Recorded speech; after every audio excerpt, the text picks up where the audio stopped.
Suits went rock. I played him like a fiddle, Kevin. Suits went rock. Jbird went paper. There goes that perfect hand. It's shocker time, and he's on White Claw. I mean, his thumb is going to be heavy. Jennings, is this working good? Even though it's off? Just hit the, okay. Hit the side first, and right. then you'll see if it's working, the side. 3, 2, 1. Oh, good call. Oh, thank you, Virginia. That's so nice of you. Yeah. I want to tell you how to work You it. look beautiful today. Let's dance. No. It's not working! You held that thing down. Virginia's right. He holds it! White Claw! Ain't no laws in the Great Claws! Dunkin is the official coffee of the KVJ Show. America runs on Dunkin. The KVJ Show is now live on 97.9 WRMF. It's time to wake up and let the weirdness begin. It's the KVJ Show to start your morning. Kevin is the host. And his skin pigment is whiter than Casper the Ghost. Virginia sounds like this. Nickname Vicious Beast. So don't get her pissed. Jason talks like a spaz. And they love to talk about Bigfoot and stats. So get ready, here we go. You're listening to 97.9 with the KVJ Show. Good morning, happy Wednesday. It is KVJ Show. What's going on, everybody? Hump day. Yeah, here we go, getting through it. End of the weekend, got a lot of big stuff going to be going on this weekend. Oh, yeah? Like what? Well, I got cool couple shows going on. Comedian action is going to be strong in South Florida this weekend, like Howie Mandel, and you're going to have Steve-O popping by. I think he might be sitting in the podcast with us today. Nice. You got the J-Town Jam in Abacoa with Jason Newsted from Metallica. Adam Carolla is recording his podcast at the Improv on Thursday. I thought I read that there is a REO Speedwagon cover band that's playing, a tribute band. I thought I did read that, actually. Did you? Yeah, I did. Okay. That sounds taut. 4 people care. Yeah. I want to give a little balance. You want to have something? Yeah. And I'm hearing word that Kanye West is going to be crashing South Florida this weekend. Yeah, I looked all over social. I know. And there's specifically a lot of sites that promote the Sunday service. The Sunday service. Yeah. So when they do the Sunday service, it's free. Anybody can show up. Yes. And a lot of people usually do. Right. But they usually promote it ahead of time. And I don't see anything about South Florida. I know. I'm trying to figure out what it is, trying to get the skinny eye. I know he just kind of like pops up in towns. I know he was in Detroit last weekend doing it. And then I think before that, because I saw a story today, he did it in New York, and apparently a lot of people walked out. That was the story that was going on. He's been doing like these listening parties. He's been doing a lot of stuff. Yeah. But the outside Sunday service, when he did that most recently in Wyoming, I think, it drew like 3,000 people. Okay, that's too many people to make it a cult. We learned that yesterday. Yeah. That's way too many. That's a legit church. Yeah, so my wife was telling me last night that apparently Kanye West people had contacted my buddy, Pastor Sean, because they were looking for church space. They needed a place with 2,000 people, and they tried to get a hold of Rich Wilkerson, who has the VU Church in Miami Beach, and he's at Bieber's wedding. In the Carolinas. In the Carolinas. And so he was like, he couldn't use their space, so then he tried to use Sean's, but he only has like 1,000, and Kanye needs 2,000, was the report. That's kind of cool, though. Pastor Sean rubbing elbows with Kanye? Yeah, well, it's like, I think that's what it was, because he knows Rich. And so Rich was like, well, you can call my buddy Sean. He's got a place not far. And then she said something, too, about BB&T on Saturday, but I don't see anything about him doing anything at the BB&T on Saturday. So I don't know. I'm trying to figure out what's going on. It's just, Kanye's got this weird traveling Jesus circus. I'm trying to figure out where it is next. He does. And all he needs is a few days to promote. But if we get to Friday and you still haven't heard anything about it, then I would say it's probably not happening on Sunday. Yeah, so I'm just kind of throwing it out there because we're trying to get the skinny on it, find out what's going on. And my wife said, yeah, I think he's staying in Palm Beach. I'm like, okay. Where? I don't know. That's it. So I don't know. All I got is like loose ends. So we're trying to sniff it out today. Oh, if you have any kind of indication, I'll go sniff it out. But yeah, I mean, I need more of a proximity location than just Palm Beach. I think you got two options. Palm Beach is big. Yeah. Hey, look, if Kanye doesn't come into town, we can always do Bird's Church on Sunday. Come on Bird over. Church. Yeah, let's get weird with it. At your place? You guys are more than welcome to be there. Okay, well, by Bird 10 Church. a.m., we don't have all the information. We'll give out Jbird's address on the radio. Again. Bird Again. Church. Yes, and you guys can show up on Sunday and do whatever you want to do. I won't tell my dad. We'll just have people show up. He'll be slightly alarmed. Sounds like a great day. It's the KVJ dirt of the day. It's the KVJ dirt of the day. Virginia, take it away. Cause you know we need that dirt of the day. Well, coming up in just a second in your dirt of the day, I know Jbird hates it when I do a royal story about Meghan Markle or Margan Makel or whatever you called her the other day. You're starting off the dirt with some royalty, huh? Coming up in a second, I'll tell you about the lawsuit that they have just filed against a tabloid in the UK. Ooh, get him, Prince Harry. Okay. Before we get into that, we told you about Stacey Dash and her being arrested after an altercation with her fourth husband. Court documents show that her husband, the one that she assaulted, actually showed up and paid $500 to bail her out. She says that she's indigent, which means she doesn't have enough money to even hire a private lawyer, so she was given a public defender and a court date to be set. She claims her husband put her in a chokehold. He says he did not do that. The stepdaughter was there, so I bet she can tell us exactly what happened. They say Stacey actually got into an altercation with the teenage stepdaughter, and that's what caused her husband to get involved and get upset. So it just sounds like a hot mess situation. Mm-hmm. Kylie Jenner and Travis Scott announced they're taking a break in their relationship. No! Oh, yeah. no. How can we go on? Wait. Oh, my goodness. I mean, right before Halloween, Virginia. Wow. Magnolia come running into the room last night like the back bedroom was on Oh, yeah. fire. Mom, you're not going to believe it. I'm like, what? Yes, what? oh, I know. What could it Oh, be? I know. Kylie and Travis. Oh, my goodness. They're What taking a a bombshell. break. It's not a split permanent. It's Yeah. just a break. She showed up at Bieber's wedding without him. Oh, Kevin. And that just. Oh, she went by herself. Went by her. Well, just took the kid. Yes. Got Not it. Travis Scott. Not. Oh. Baby Stormy. Stormy. Baby Stormy. Yeah. So, Stormy, like her relationship. a lot of people hook up at weddings. I know. A lot of single guys like going and targeting the bridesmaids that get a little loopy. I'm just saying, a lot of people. The love is in the air. Love is in the air. It's very playful and romantic.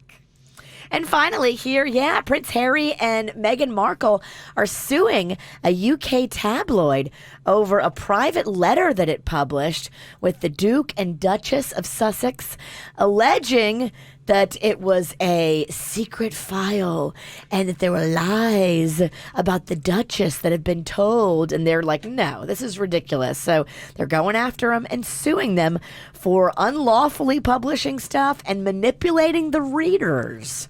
It'll be interesting to see how this shakes out.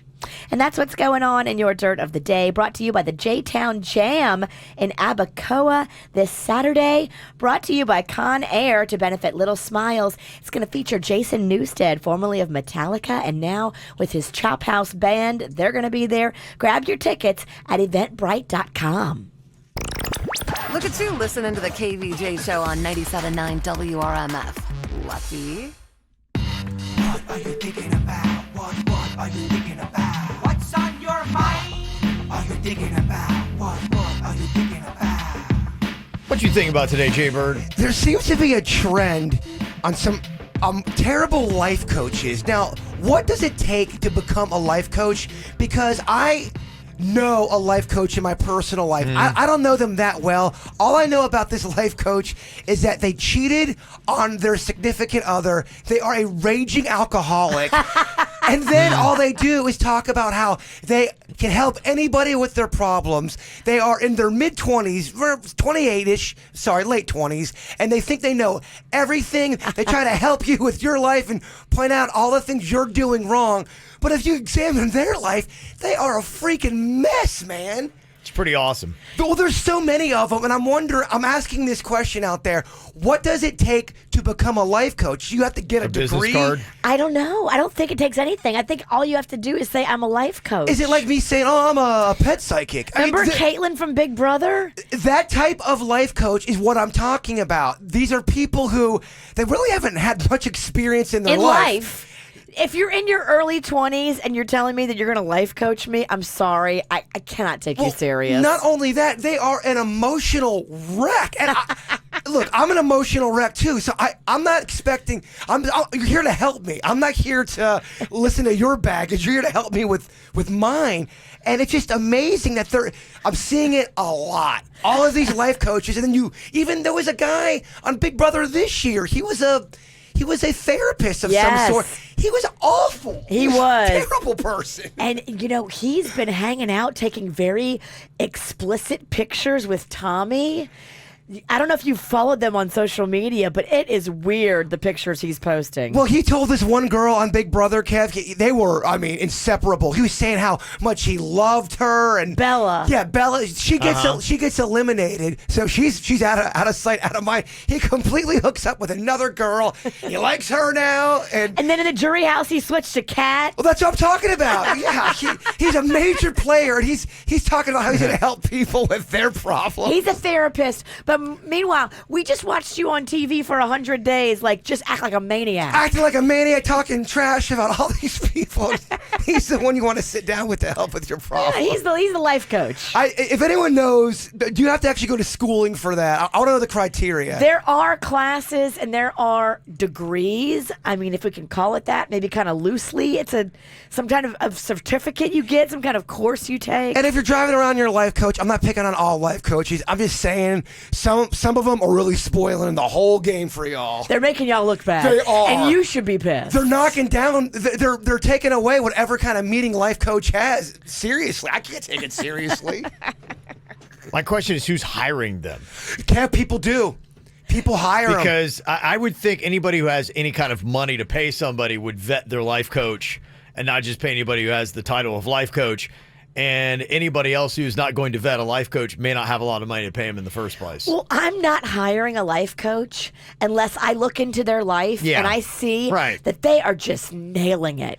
Yeah, and I also they've got to have it together professionally, financially, physically, emotionally.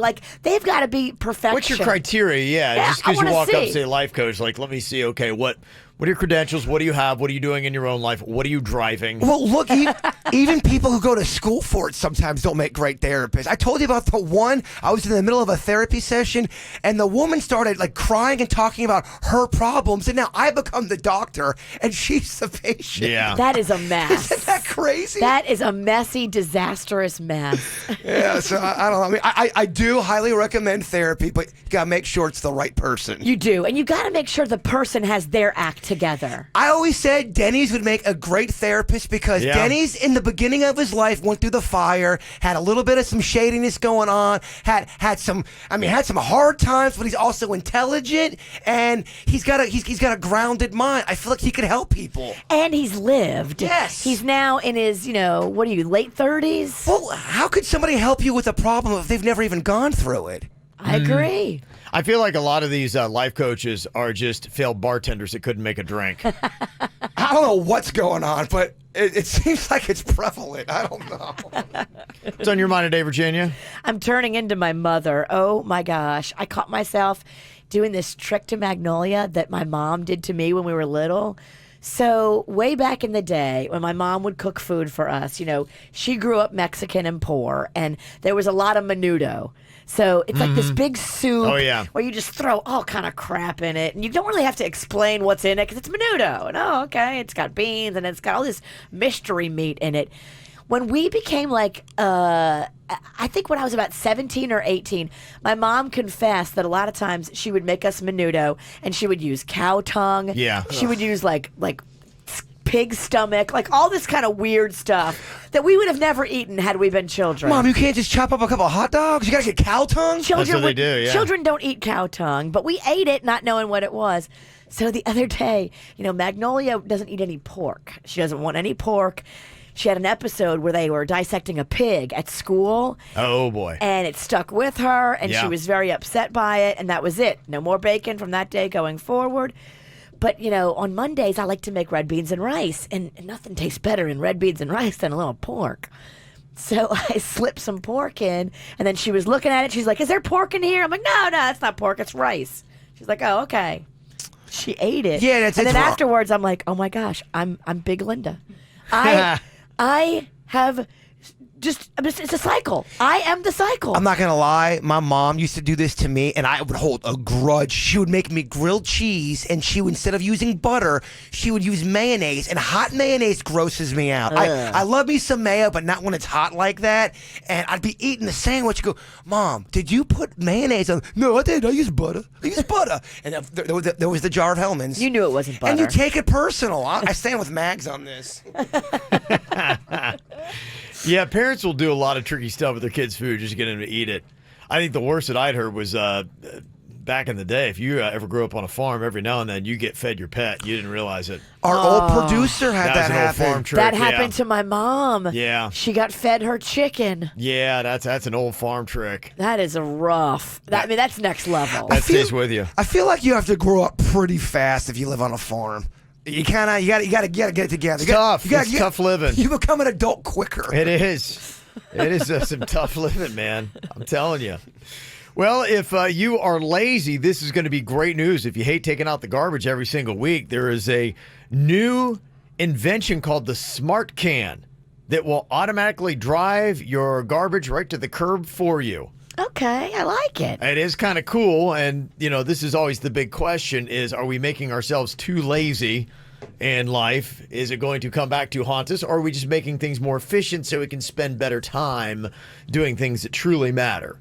How much is said Smart Can? They're getting ready to put it on the market right now, so they're just kind of digging it out there. I think what it was one of those things where they did the whole campaign where people could, pay into it. They came up with it, and they had to do one of those things, and so I don't think they've really put it yet exactly how much it's going to be. It'll start expensive and then probably get relatively affordable. I mean, if let's say it were $400, would you buy it, Virginia, for $400? No, that's too high. I wouldn't go over $250. $250. $250? That'll be the day when I spend that kind of money on adult things. But you'd be the talk of the neighborhood. All your neighbors would be like, "Look how cool that is." Well, that's how it starts. You're the talk of the neighborhood, then everybody gets it, and the next thing you know, it's just something we have standard in American homes. My kids would have so much fun riding on that thing. It would just be fun. But is it fast? It sounds like it's probably going to be slow. Could you even ride on it? It wouldn't. If you can put trash in it and move it across the yard, you can put a kid in it and move it across the yard, and they would have fun with it. Take that $250, put it towards that golf cart. That's way funner. That golf cart is $2,500. I know, they're expensive. We ain't getting a golf cart. Gosh, those things look so much fun. They are. If you gonna get one that's street legal, because then you can actually have some real fun. Don't get like a golfy golf cart. Get a street legal one and really have some fun. All the rich members at the golf course that I have, they'd always have the souped up custom made Their ones. own. And I swear to you, they were going 50 miles an hour. Yeah, no, they do. Remember Vince Neil from Motley Crue was showing us his? He had flames painted down the side. I think it went 70. Damn. Yeah. That's not safe. How's he still alive? How is he still driving? I don't know if that guy should have the keys to anything. You can still get a DUI on a golf cart. Yeah, you can. Absolutely. Well, I was wondering because you always see them all over Delray Beach and especially Atlantic Avenue. The street legal ones, people have them. And in fact, I don't know. It seems to be like, I don't know how many towns you drive them in, but they're all over Delray Beach. They're all over Tequesta, too. Everybody's got one. It's kind of more in the out communities I see them. But yeah, as far as like just in a downtown stretch, Delray's about the only town I see. It's a Richie thing. If you got a golf cart and you're driving around, you're like, oh, look at that posh person. It's a rich thing. It's usually we're in those towns that they call a village. Then that's when they do it. Yeah. You don't see no golf carts in Lake Park. Let me just tell you that. Yeah. Well, there's no golf course, is there? No, but there's not anything fancy. So if you want to look it up, it's called Smart Can with one word. It follows a pre-programmed schedule and automatically drives itself to a curbside drop-off point on garbage pickup days and then automatically returns to wherever you keep them parked the rest of the week. That's kind of cool. It is kind of cool. You can see a lot of people, if the price is right, this is probably going to be the future of it. Oh, it's going to be the talk of the neighborhood. Does nothing for me. But then again, I mean, trash. I get it. You have to walk to the dumpster. I know. It's Townhouse life is not fun. it's really not. Yeah, it's getting to the point. I saw a couple stories this week where people were attacking robots. There was some place where people were attacking robots that were taking jobs, and so it's, no. Oh, it's yeah, Kev, the human robot war is already. I guess that's maybe the first shot. the die's been cast. No, we're in robotic warfare right now. It's the beginning stages. I think it's coming. Yeah. All right, well, on Virginia's topic, we posted up on the KVJ Show Facebook page.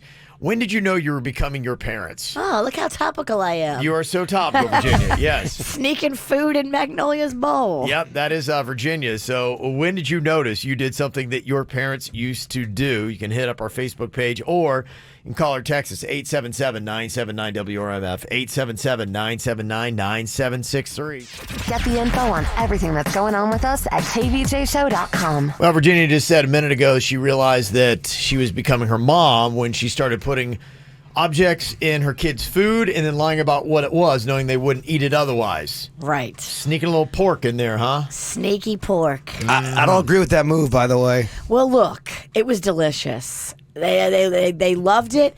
I don't think I'm as bad of an offender as my mom. I mean, Yeah, your mom was ridiculous. cow tongue, pig Yeah. stomach. Yeah, that's messed up. Come on now, that's different level. It is. That's just standard. That's what they do. I mean, culturally, what we think is so jacked up that other people eat is very normal to them. And a lot of people probably look at what we eat and say, oh my gosh, how do they eat that? That's so weird. I get it, but pork is mainstream in the U.S. Cow tongue is not. I offended an ex-girlfriend's family because I went over there for dinner when I was younger, and the mom was making cow tongue, and I looked at my girlfriend and said, I can't eat that. She's like, you can't try that from my mom, really? She made this all day. You're not going to try cow tongue? I'm like, ugh. It's got taste buds on it. Yeah. When you look at the cow tongue, you're like, Yeah. oh yeah, that's Well- definitely a tongue. It's got taste buds. You invite me to dinner, you don't tell me there's cow tongue, then I get guilt for not wanting to try it? No. We're Wallace Pennington. I'm out. Out. Yeah, well, some of the answers we got, one person just texted in 877-979-WRMF and said, the day that I realized I was becoming my father was the day I realized that the Weather Channel was always on at least one TV in my house. Yeah. Yeah, I get Very it. dad-like thing. Very dad. Somebody else said, I would walk around just like dad, turn off all the unnecessary lights. Yes, I do that. Like, why does this bother me? Somebody else said, I use the word malarkey. Dad's favorite word, malarkey. Also making grunting and moaning noises, just getting off the couch. My dad's actually in better shape than I am. He's got a good 35 years on me. So you're doing all the dad things? Yes. When I walk, I'm like, oh, my dad's in great shape. Falling asleep on the couch with a small bit of Cheez-Its on your chest. Yes, whenever you wake up and there's food all over you, maybe you're becoming your parents. Recycling paper plates. That's how I realized I was becoming my parents. Somebody said... Recycling paper plates. Okay, that is next level. That is next level. Yeah, that's tough. Saying things like, what? Are you going to AC the whole outdoors? Shut the door. Lindsay on our Facebook page just said, I realized I was becoming my parents when I realized how much I talk about the weather. That's an old person thing. That and talking about your ailments. Yes. Yes, all the pills you got to take. Oh, if you got hemorrhoids and you're over the age of 65, you're talking about it A to lot. everybody. And Susie said, I realized I was becoming my parents when a criteria for judging a restaurant's quality includes how loud it is. Oh, it's too loud in there. I can't. No, I'm not going to eat in there. That's just crazy. It's just too loud to chew. All right, anything else you want to add? 877-979-WRMF, 877-979-9763. Somebody just texted in and said, yeah, muting the TV to eavesdrop on other family members' conversations.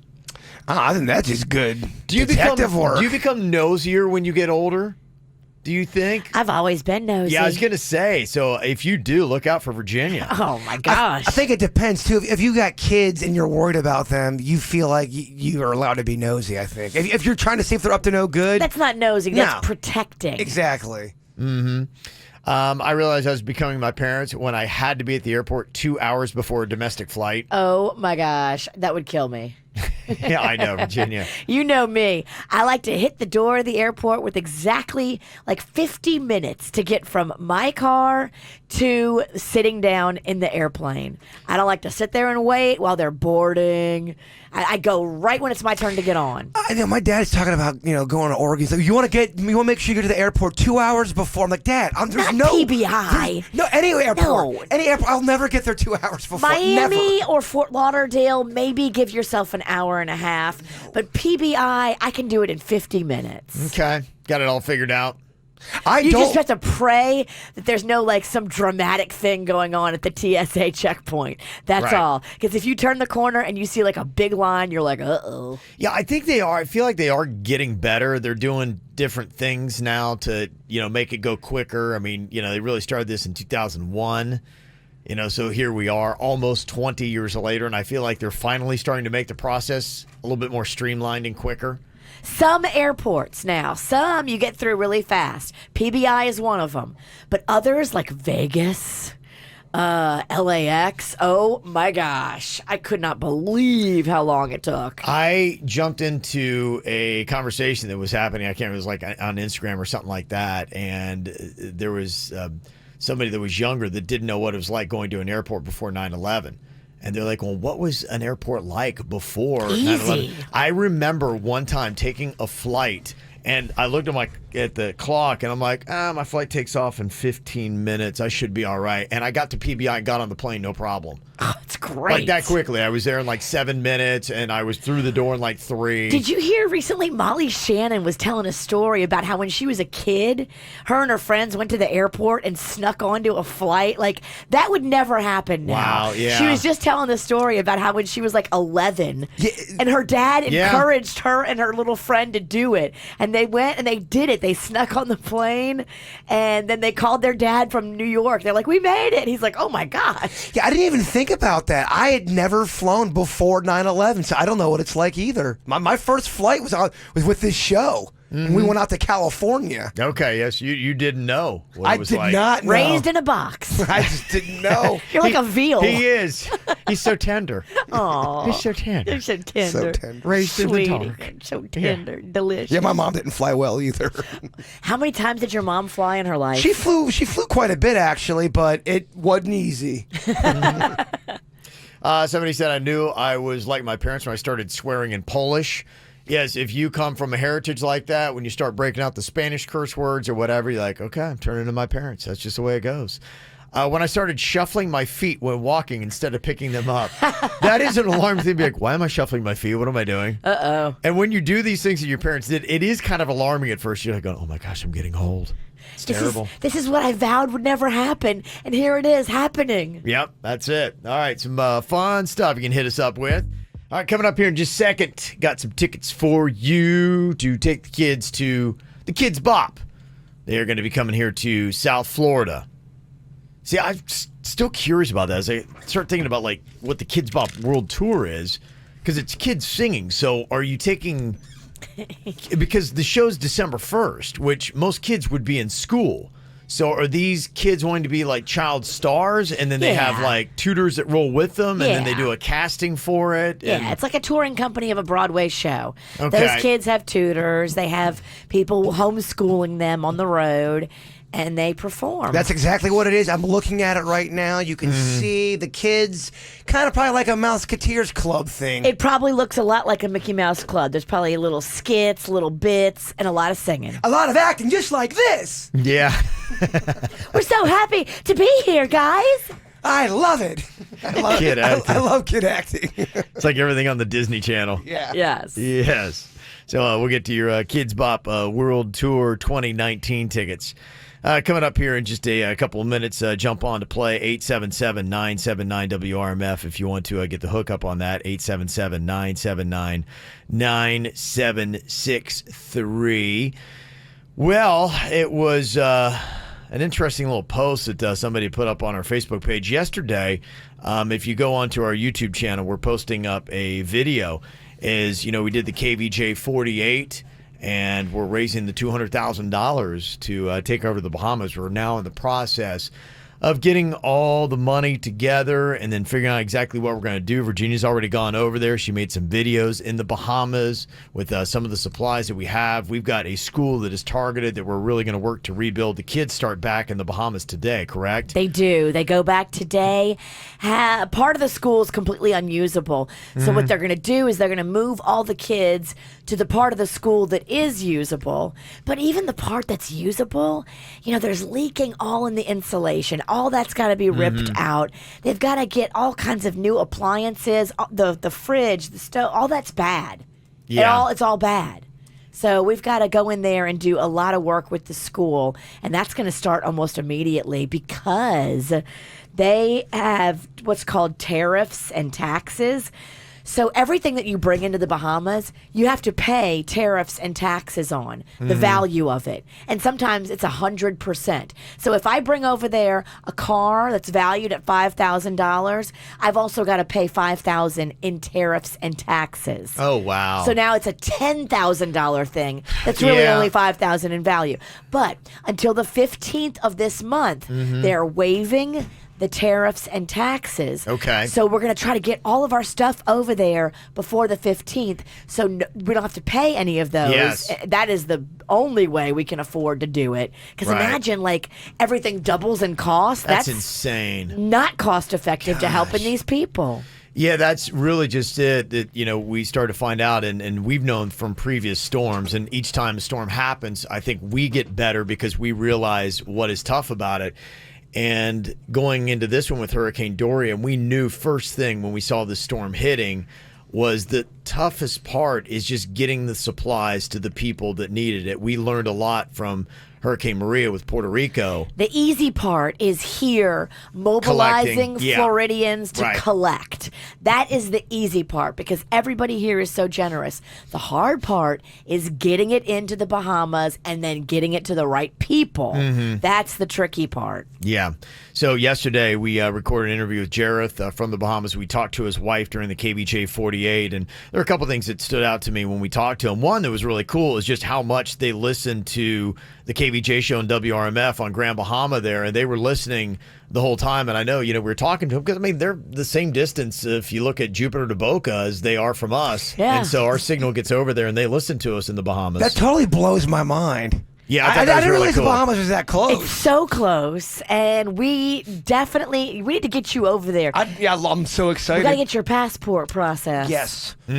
Yeah. Let's give me to Oregon first. Barely have got that ticket. So every little bit is a big deal, and so thank you to everybody again who gave us the donations for that, and we are already getting the money mobilized and moving, and by the 15th we should have our stuff over there, and you'll see a lot more videos and photos and stories about what your contribution's doing to help rebuild West End and Grand Bahama. We're literally packing shipping containers this week. Those big, huge shipping containers that you see that say tropical on the side of them. So we're getting a few of those.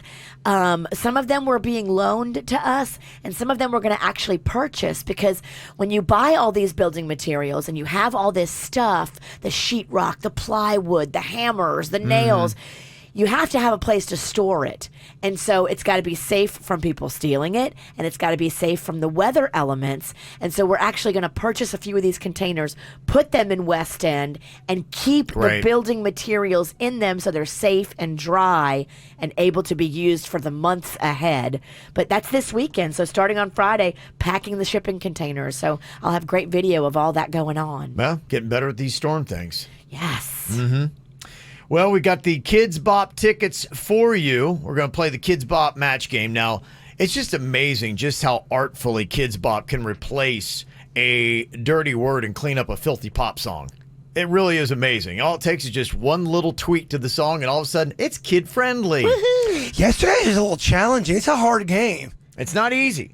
So what we got for you today is Kesha's TikTok. Okay, here is the bleeped out version. What is the word that we bleeped out?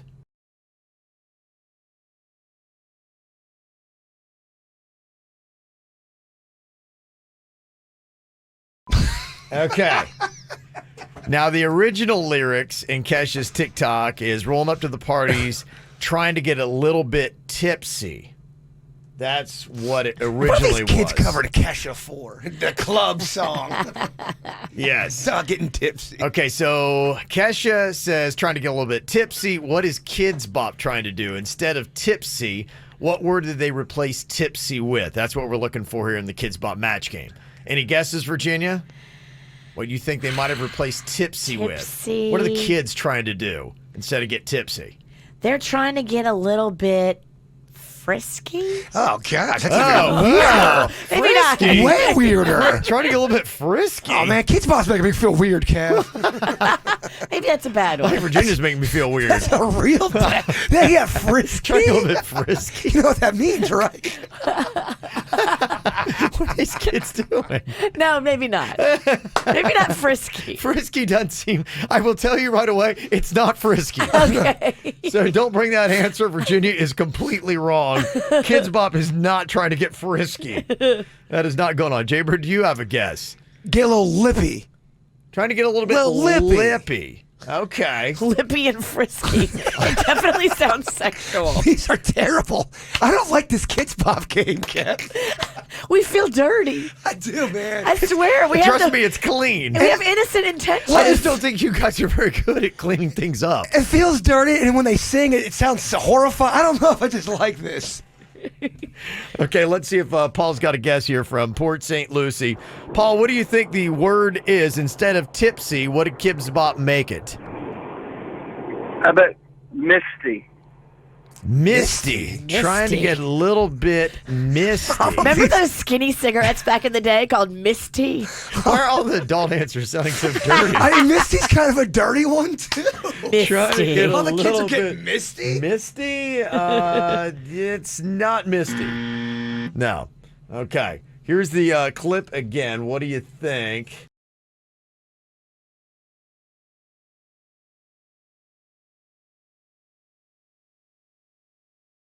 Okay, playing our favorite CD. I'm actually surprised they put CDs in there. Because kids are like going, what's a CD? Yeah, that's Yeah. CDs. I don't understand. What's a CD? Trying to get a little Trying to get a little bit dancey. Dancy could work. Dancy? That's terrible, though. That's the word. Dancy. You guys are honestly We're just trying to terrible be at the Kidz Bop clean match over game. I know. here. Like everything we're thinking about is I see dirty. you guys struggling. Oh, man. Being clean is tough. I think I just broke my brain. Being clean is tough. I can't. I quit. Okay, we got Jessica on here from Boca. Jessica, what do you think the Kidz Bop word is that they put it in place of tipsy here for Kesha's TikTok? I think it's silly. My 9-year-old daughter said that. Good, yeah. Okay, let's see here.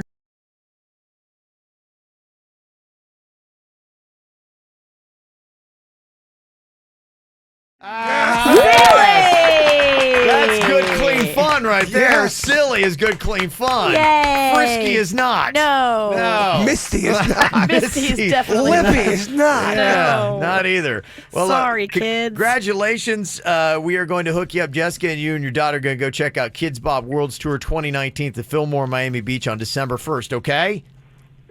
Awesome. Thank you, guys. You are so welcome. Congratulations. If you'd like to get your own tickets, you can do that right now at Ticketmaster.com.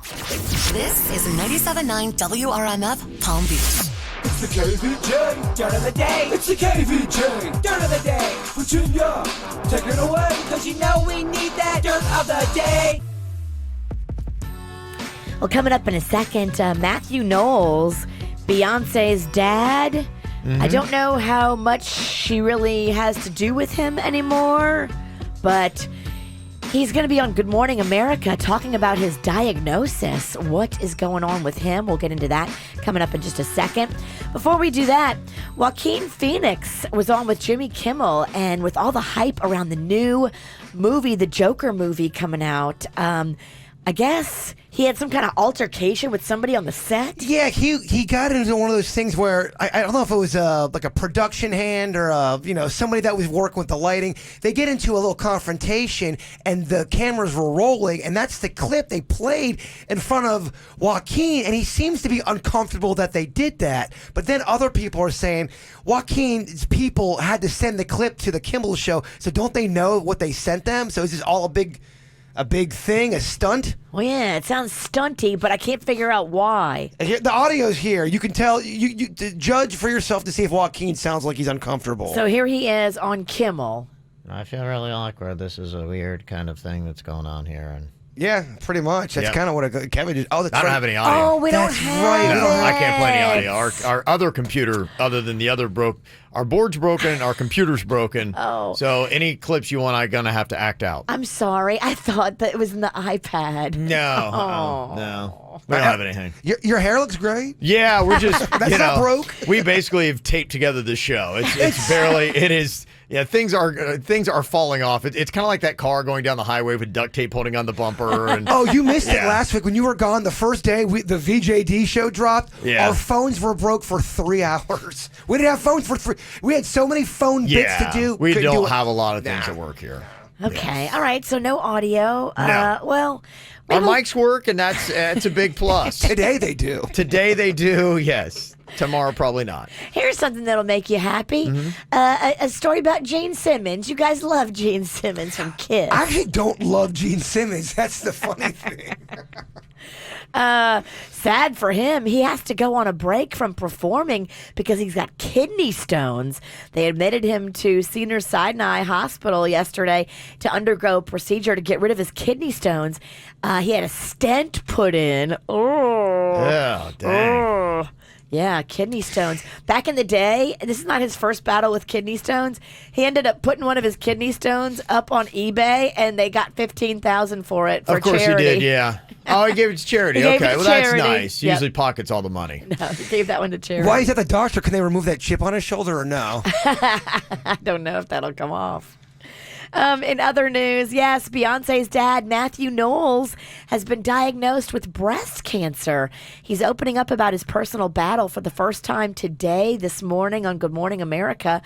Less than 1% of all breast cancer cases involve men. However, it's most frequently diagnosed in men between the age of 60 and 70, which he is.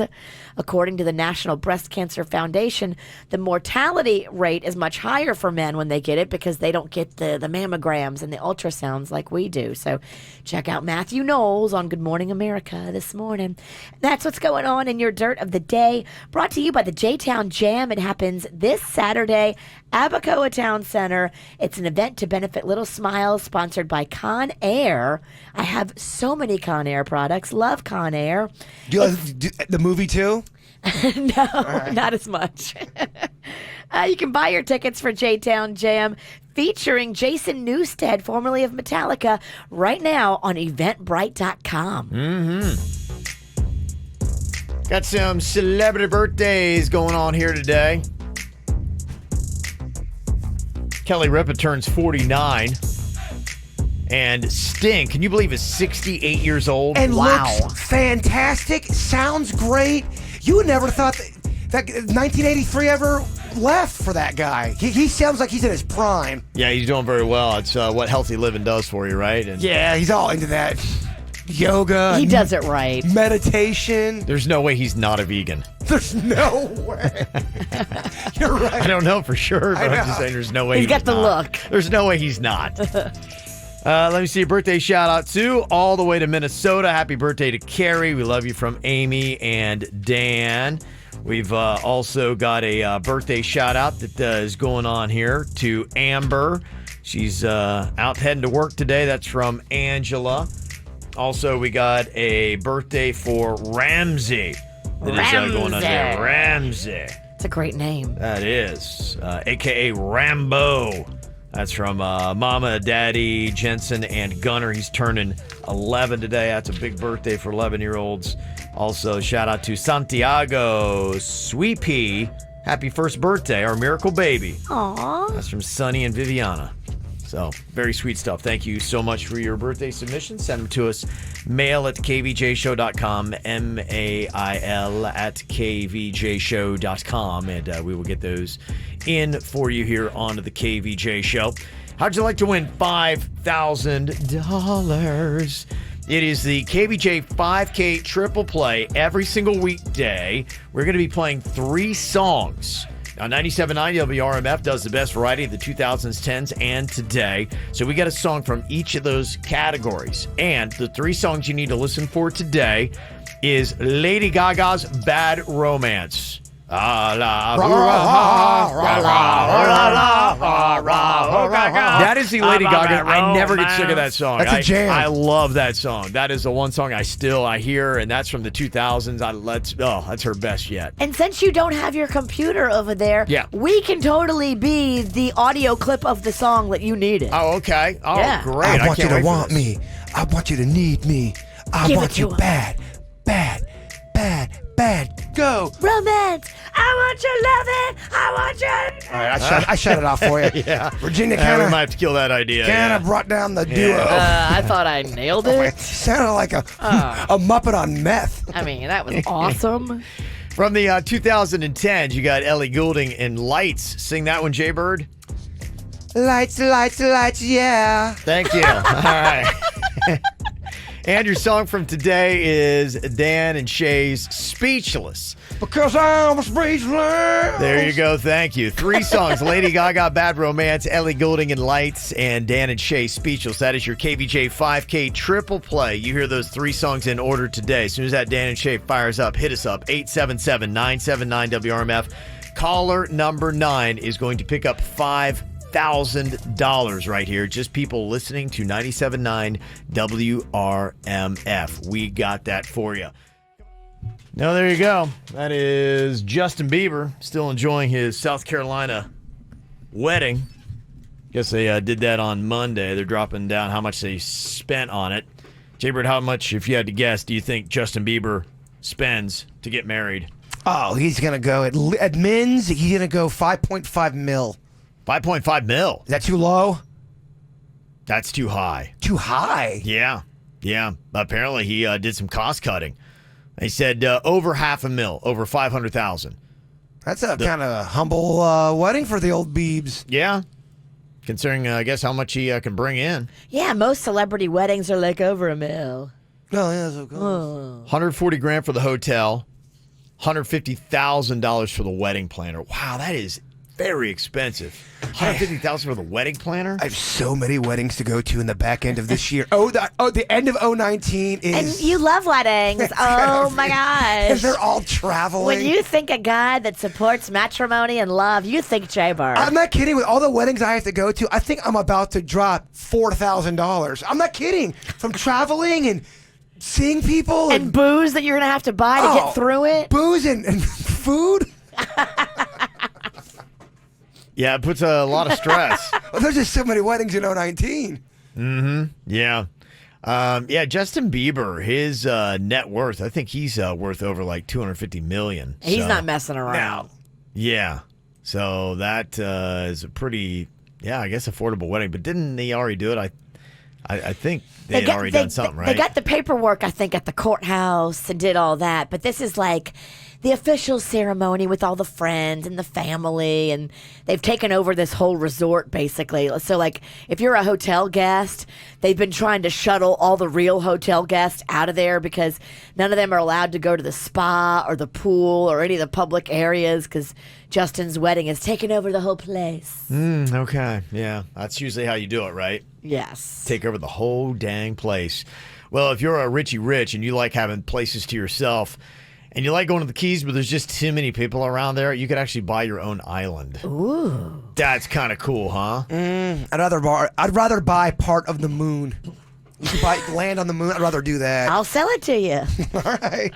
Really? You would take your money and buy part of the moon I think nobody can enforce and you can't go see? I take moonscape over islandscape any Really? day. Yeah. Bless your heart. Thank you. I mean, I appreciate the positivity. Dumb as they come. I would try to bless your heart, but you don't have one. Bless the cold space where it used to be. If you are shopping around for an island in the Keys, Terra's Key, a private island at mile marker 79.9 in Isla Morada, is on sale for, how much would you pay? How big is this key? 15.84 acres, Virginia. There's one single family home with 5 bedrooms and 4 bathrooms. Now, the home's got a pool, cabana, tennis court, boat slip, and helicopter Wow, pad. that sounds fancy. So how much would you pay for Tara's Key? It's got a small little quarter-mile long road right off the highway that takes you right to it. Wow. What's your guess? Yeah. The little Price is What Right. do you think? I would say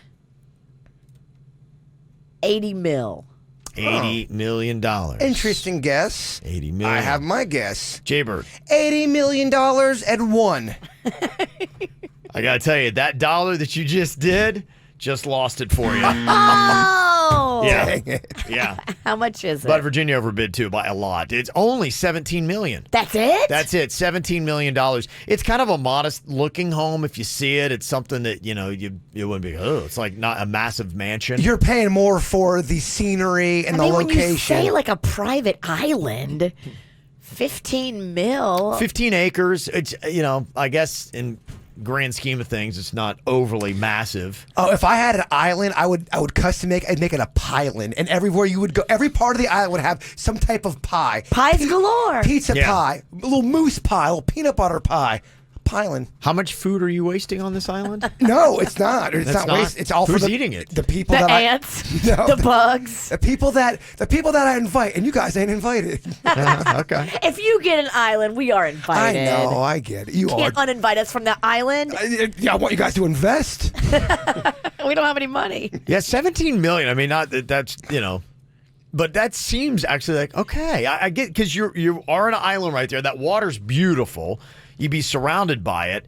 It used to be a vacation rental, and you could still make it that. They were, you could rent it out for $300,000 a month. Wow. That's how much it was. So you can get your own island How much rental per in the night? Keys. I can't go the month. If well- I got all my friends together, maybe we could afford one night. You can't even afford a night. You'd have to maybe book an hour. Yeah, do they do Yeah, it by I was the going to say hour? a night. I think a night's gonna put you out. Can we do it by the hour like a sleazy motel? Yeah, I don't know that they're doing that. No. Aw. Yeah, that's not happening. If you had to get an investor, because you're saying 17 mil, do you know anybody in your Rolodex that you could call or text and go, look, I want to invest in an island? Do you have any kind of heavy hitters like that? I have not one. I'm not surprised. The heaviest hitter I have is Kevin Ralston. I mean, that's how sad my life is. Aww. Yeah, this island used to be known as Boys Key. Hello. Hi. Tea Table and Umbrella Cay, and during the Seminole War of 1838, a naval depot was established on the island called Fort Paulding for soldiers and wounded military. Did people die on this island? Oh, I'm sure, yeah. So you could turn it into Ghost Island, It's Jbird. possibly haunted. It could be Oh, haunted. Pie Island with ghosts? I Yes. love this thing. He does. Ghost pie. And the reason why you might want to get it, this is good news for anybody here in South Florida. If you're on the coast, they say people who live by a coast have better overall mental health than people who don't. I believe it. When you look out at the water and the serenity and you see the sky and the ocean and you soak it all in, it makes you feel like you're one with nature and you're where you're supposed to be. Well, it's because we're made up of water. Of course water's going to make us feel natural. It's like we're drawn to it. It really is a good antidepressant. Maybe you don't need meds. Yeah. Go to the beach. Oh, if you... Take an hour, just soak in what's beautiful around you, and you'll feel better. If you see me walking on the beach 5 p.m. or later, Bird's going through something. Oh, yeah. Yeah. Yeah, there's a lot of people that just believe in going in there, taking off your shoes, walking in the sand. They say Yeah. it's very therapeutic, good for you. Connecting with the earth with your bare feet is a thing. I would say the same thing, too, about the forest as well for some people. Some people go in the forest and they feel very connected and rejuvenated. Not as safe barefoot. Well, and also there's murderers there, but Yeah. don't think about that. Yeah, they have done some research, and they found that close proximity to blue spaces or bodies of water can improve overall health and well-being. I believe it. I do, too. And they say people living as close as 1.9 miles away from the coast were considered, as well as individuals living as far as 31 miles away. So, you don't necessarily have to be, because you would think, well, probably it's rich people living right on the ocean. Of course they're doing great and have great mental health. Now, even if you live within 31 miles and you don't, can't afford that oceanfront property, you still get the benefits. Just, go see the blue. They even say people who drink a lot of water, it helps them. just with their mental stability. And I think I'm honestly allergic to water. And you don't drink a lot of water. I want to drink it. Virginia, I believe that connection. All right. It's certainly playing out in this room. I want to like water. It chokes me out, man. It makes me more thirsty. So bizarre. It is bizarre. I don't know what to tell you. I don't know what to tell me either. Computer's messed up. Oh boy, that's Good Lord, man. playing like 6 songs at once. Gosh. Do we have anything, honestly, around here that works? Uh-oh. I mean, Here seriously. comes Dickie Rants, y'all. Well, people are like going, why don't you guys keep your $5,000 to buy new equipment? I'm like, I kind of am starting to agree with them on this. The computer doesn't work. This It makes doesn't it challenging. work. I mean, what can we do here, guys? This is crazy. Well, just so you know, Why is that freaking out now? This has nothing to do with producer Denny's or Suits. They are literally, they can't make old equipment new. We have the oldest radio equipment in the game, and this is from the 90s. They can do nothing. They're going to war without any kind of weapon right now. I And know. those are the facts.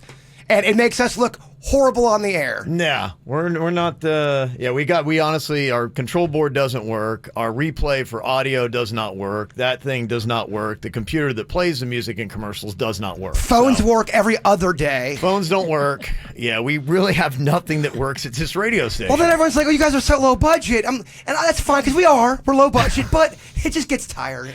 Well, it is very just challenging to because a lot of the stuff that we had planned today, if we sound disorganized, we are because we're kind of scrambling trying to get everything together. Oh, you need audio for a radio show? Well, it just everything was kind of planned and said, and now we got to kind of readjust that, and we say, well, that takes out about 80% of the show we had planned today. That means we got to do Denny's bad impressions. I'm ready with a round of Name That Nut. Y'all let me know. Well, we honestly, that's about all we have. I always got the nuts. I am ready to go. That's the only good thing about Name That Nut. It's always ready to go. Yeah.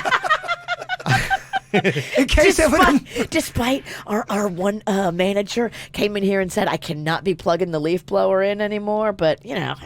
Really? Yeah. I got told I can't have the extension cord and leaf blower. Did that have anything to do with the reason why our board is not No, working? Okay. no. Never mind. We don't have Name That Nut. So we got nothing, Kev. We got nothing.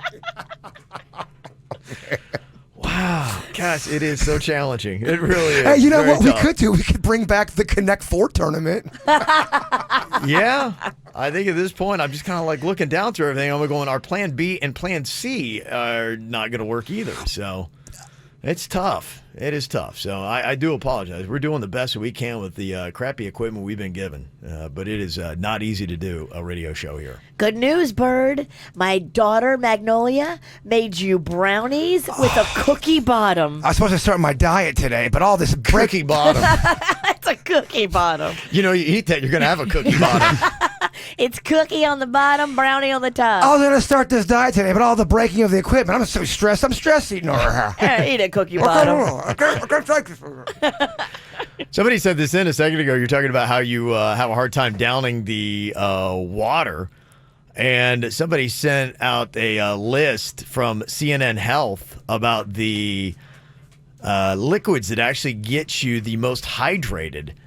And they've got cola and Diet Coke ranking ahead of water. What? If you believe that, yeah. I do. I don't believe that. Virginia, for whatever reason, water makes me so much more thirstier. Not only that, it chokes me out and it hurts my tummy. It does. Yeah, they found that skim milk was the top, followed by like your Pedialyte or like a liquid IV that you get. Okay. Like a Revitalive. Full fat milk was third. Then they've got orange juice, followed by cola and Diet Cola. And you got to go through your teas and your sports drinks before you even get to still water or sparkling water, which is, you know, which is actually water is just ahead of lager, which is beer. So, and that's CNN Health, Virginia. It just doesn't feel right. It's putting soda ahead of water. Say it out loud. No one's saying. I'd be more hydrated. Maybe you're more hydrated. You're not more healthy. That's not what they said. That Kevin's not saying more healthy. He's saying more hydrated. Yes. I knew that's what you would say. Yeah. That's what everyone's going to say. It's not going to make you healthier. It's So- going to make you hydrated more. Hydration is just a small portion of overall health. That's Well, how it's I overall would. reason why you drink it. But it's like, yes, if you are dehydrated, and that is an issue, you may be going, well, you need to drink more water. Somebody like Jbird could be like, no, you need to drink more soda. And he really would not be wrong. He would actually be right because you would get hydrated more quickly drinking the soda, according to CNN Health, than you would by drinking the water. I'm stuck in the Sahara Desert. I'm not going for water. I'm going for the 2 liter of Pepsi or Coca-Cola. That's how I get through that. But when you look at the overall picture of health, soda's detriment, I think, outweighs the benefit. Look, we know The you're calories. We know you're here on some kind of anti-soda agenda. We get what you're trying to do. This story's not about that. I'm not a soda fan. I don't get how people don't love soda. I was raised with soda. I know, and so was my husband, and now he's doing it to our kid. My mom. I do not like soda in the house. My mom was so talented. Her and Ann, they could find the stores in the neighborhood that sold 4 liters of Coke or generic soda. Mm-hmm. I mean, 4 liters? There was a 4. Yes, they could get 4 liters. That's impressive. It was so impressive. She knew how to find 4 liters. That's what I'm talking about. That's a woman on a mission. And you wonder why I got a soda monkey on my back? I've never seen anything bigger than a 3 liter. There are a lot of people in the chat room. They're saying, yeah, water makes my stomach sick. It does. It makes me instantly nauseous. Mm-hmm. I used to horrify the guys back at baseball because we'd be going through Hell Week and they're all dehydrated, so they're drinking all this water. I'm in the corner of the dugout just guzzling down Tahitian Treat, guzzling down Mountain Dew. The thickest, syrupiest soda on the market. Mm-hmm. It drinks like cough syrup. Well, there's an interesting stat here today about survival. And it's only 14% of the population, but still, that portion of the population has an in-depth strategic plan on how to avoid a zombie apocalypse. Yeah. There's a percentage of people that really believe a zombie thing's going to happen, and it's growing too. And I'm telling you, Virginia, it's real. The zombie apocalypse is not going to happen. I don't think it's going to happen either, but there is, kind of like the flat earthers, there is a movement that really believes in it. Do you think there's anybody that believes like that zombie Hulk Hogan is real? I don't know. No, a lot I of hope not. people think Cy Dobbins, the traffic guy's real, so I don't know. He's a wrestler, which is fake, playing a zombie, which is fake. I mean, It's 3 times fake. if you believe that that is a real thing, then yes, you have some serious problems. It's on you. Yeah, but there are people that do believe when it comes to the zombie stuff. People who think that's stupid and that's foolish, but they, believe that there is some kind of virus that humans could get that would create a zombie-like state. So not necessarily that you are resurrected dead and that you crave brains, but something happens because I was reading a story yesterday about a certain animal that they go into a zombie-like state after eating a certain virus. And it's kind of like the way the virus actually grows, and then they use the animal's body as kind of like, feed to grow when it decays. So that's horrifying. Right. If you think it's a dead animal and then it comes back to life. Well, when I read that, I was like, okay, if that is, basically a virus and how it grows, it gets into an animal, kills off the animal, and then it grows from its decaying corpse. That could be the same thing you could say with the zombie apocalypse. That I believe, but that's not your traditional zombie. But yeah, Right. I believe that people can get. So people thought the guy down in Miami that bit off the face with the bath salts. That I don't think he had bath salts in his system. They thought he had some kind of zombie thing going on. People are getting so weird, Virginia. Yeah. I never used to be a believer, but now I believe if you stare at your phone for a certain amount of time, there might be something that happens. The older you get, the more scared you get. Yes. You know too much. So has anybody actually thought this through? One of the 14%ers out there of Americans who actually have a strategy in case there's ever a zombie apocalypse. What do you do? And I have a feeling Jbird or Denny's or both probably have their own strategy. We talked about this in great length. Yes, yeah. I knew you did. Yeah. Puff, puff, pass. So, anybody want to share their thoughts? You can text to us. Not sure the phones will work. Hopefully, texting does. 877-979-WRMF. 14% of Americans actually have a plan. Zombie apocalypse kicks in. What do you do? Now, I don't know a lot about zombies. I never watched it. It was The Walking Dead. Is that what that was? I saw maybe one episode of that. I have zero interest in anything zombie. I don't even like when people dress as zombies for Halloween because I think it makes you look ugly. I like cute costumes. The original back in the day, Return of the Living Dead. They're coming to get you, Barbara. Who the hell's Barbara? Oh, you guys don't know the Night of the Living Dead? It's a classic horror movie. It's pretty much the original zombie movie. We don't watch that crap. It's a classic. You'll get a lot of text messages from a lot of old people. They don't text. You're right. They're calling on their rotary phones. Mm-hmm. Now, my thought is that as I read more stories, and it just seems like we're having more and more mental health problems, and you hear about viruses mutating and all that kind of stuff, okay, maybe there is something like that could be zombie-like. Erica's on here from Coral Springs. This is kind of fascinating. Now, what they did with your brother in the Army, what exactly happened, Erica? So my brother was in the Army, and he told me that he was not a part of this, but he told me that there was a small group that was training for something similar to a zombie apocalypse. And I don't really mean a zombie, but just like anything with a biological warfare, something that would affect people where they were overly aggressive, not thinking logically, and not backing down. And how do you fight someone or something that is overly aggressive and not backing down and not thinking logically? Yeah, no, you think about that when it talks to chemicals, and we've seen those stories, like you said, the one guy, the zombie dude in Miami that was eating the face thing, and they do talk about, police will say, these guys have the strength of 10 men sometimes. Ugh. And imagine if you could come up with a chemical that you could drop and you just inhale it, and all of a sudden you get in that state, you lose your mind, and all of a sudden you got super strength, and all you are is destructive. Well, just That's crazy. PCP alone. You ever see that one video that he's shirtless in the street and there's 7 cops trying to take this guy down? They're punching him. They're tasing him. This guy is not stopping. He's breaking windows. He's on PCP. That's what Hulk Hogan needs. Zombie Hulk Hogan on PCP. Oh my gosh. He would be unstoppable. Yeah, you're right. He would be. Oh my. You'd be so tired afterwards. Poor Kevin. Right. Could you imagine? You think Zombie Hulk Hogan's bad? He's already a handful. Imagine Zombie Hulk Hogan on PCP. I think I'd have to. I am not into drugs. I don't want to do meth, but I think I'd have to just to keep up with it. That's the only chance I have. You can't shut down PCP Zombie Hulk Hogan. You have to put yourself on some kind of mind-altering substance to keep up with them. And then what are we doing? You're right. Somebody said, there is actually something from the CDC. It's a zombie virus survival guide. It's pretty cool. They've actually put it out there, and I guess it's legit. Somebody's saying there's a zombie deer disease. It's a mind-controlling fungus and a parasite that controls your motor function. And there are a lot of viruses, in fact, that are just 2 steps away from being kind of like a real zombie virus. Oh, my God. And all it would take is one crazy biologist that is out there being like, okay, let's really jack up the population. I think I know what I would do. I think I would try to find a big plot of land somewhere, and then what I would do is I would bring all of my stuff in the middle of this field. I'd have my food, I'd have my little shelter area, and then I would build the largest ring of fire around my shelter, away from it.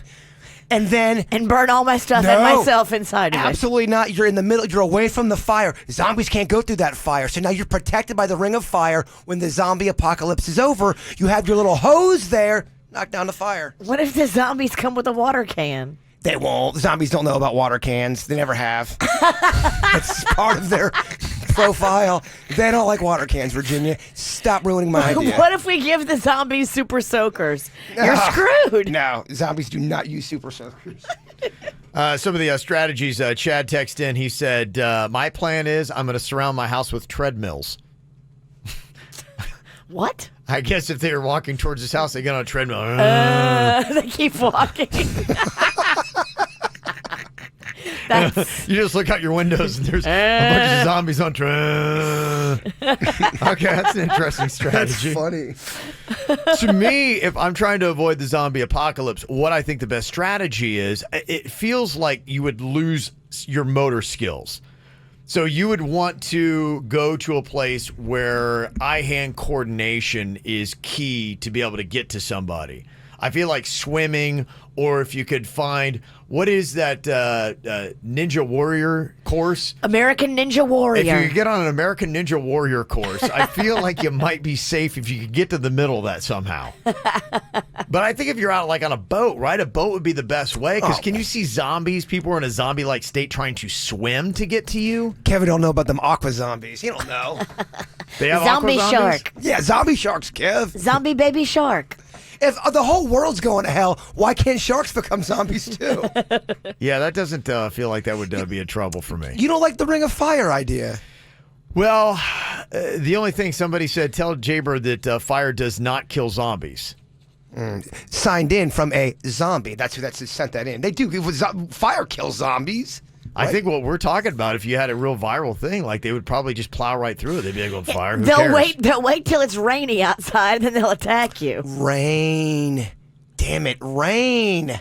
You're right. That is Ring of Fire's not a good idea. And you're in South Florida. I'm gonna build a ring of fire during hurricane season. All right. The witch is right. I'm dumb. A lot of people are saying I was right. You gotta get in the ocean. It's about getting out on a boat, getting out in the water. Interesting. Okay. So Kevin had a good idea with the boat. And I haven't spent Ring of Fire. hours talking about this, Virginia. Kevin, what would happen if you went over there for a late night session? You should. I don't know, Virginia. Not sure if that's good for anybody. Yeah, some interesting stuff that people are texting in, 877-979-WRMF, on what to do if you're trying to escape the zombie apocalypse. Yeah, I guess you couldn't build a shelter that would keep the fire in. Then you'd burn yourself. You'd burn. A lot of people are thinking Virginia's voice would be enough to deter zombies. They might think you're the leader. Ah, mother of zombies. Ah. Something else that I find interesting, Jbird, if it's not talking about zombies, he's been into this Mindhunter show. Oh, is this the one that's on Netflix? It is. I'm so into it, Virginia. It's all about, profiling people and getting behind their psyche and then building a file on them. So if I was to talk with you and you were all dangerous, I'd have to write all these notes, really get inside your mind, and then produce this file of why you are dangerous. Oh. Mm-hmm. Don't worry, I created a file for everybody on the show. So wait, you've got a murderous social profile for every single person here. It took me so long to do this project. I'm so glad Kevin's talking about it. When all the equipment breaks, Jbird gets front and center. Oh, this is like D material. Definitely. D material. Jbird's psycho killer profile on everybody on the show. He's getting airtime and he's so excited. I'm starting to wonder if Jbird's sabotaging our equipment. I love when the equipment breaks. It becomes the Jbird show. We always got to say next. 14% of Americans have a plan in case there's a zombie apocalypse, and maybe that number will increase when you start talking about the reality of there are a lot of viruses that could have the same effect in humans, and if people start going crazy, what are you going to do? Now, my strategy now is somehow to get on a boat. I think that's it. You got to get on a boat, let the zombies have the land, sort it all out. Just don't let Virginia drive, because then you'll become a zombie yourself.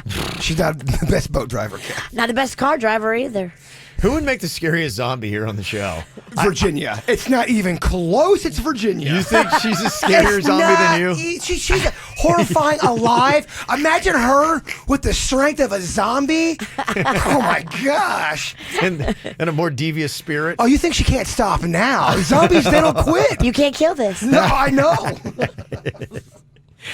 We were talking about some of those viruses that are out there, and Chris is now saying that there's a virus in water that people can get that is causing zombies, like in Africa or something like that. Is that what's going on, Chris? Yeah, it's actually been out for a while, like quite a long time, but it's like a parasite that gets in the drinking water itself, and it can cause basically like the zombie effects, not like the eating or anything like that, but your body moves on its own and you're not exactly there. Lights are on, but nobody's home. Wow. Yeah, that's kind of what I'm talking about. When you think about that, that's why I think the zombie apocalypse stuff could be real.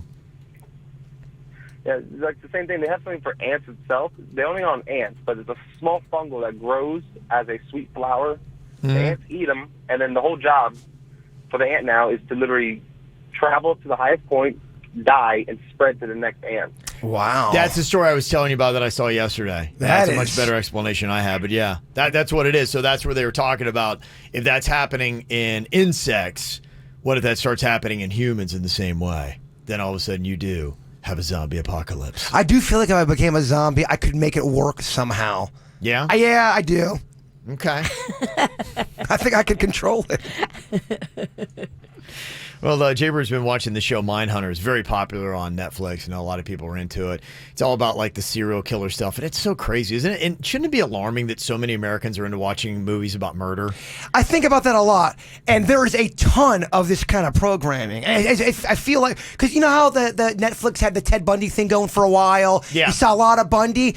What they're basically doing is just going through all of the serial killers and putting all this programming on. Right now, you'll see a big Charles Manson thing going on. There's a lot of Manson out right now. I don't think it means there's more serial killers, though. I think it just means we're fascinated, and now we have better delivery systems to find out all the details. It's interesting that you even bring that up, just because of social media and the internet.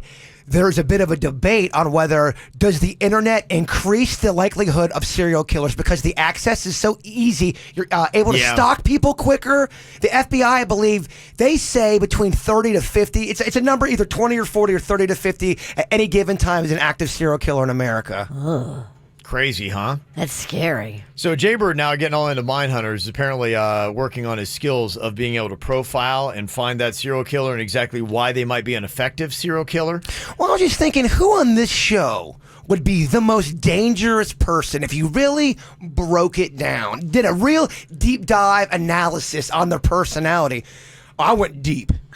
Yeah, I'm kind of curious. Who would be the best serial killer? In your expert opinion now, Jbird, from watching Mindhunter on Netflix. And this is your analysis, not necessarily factual, but just your perspective. Oh, yeah, this means nothing. This is just my own.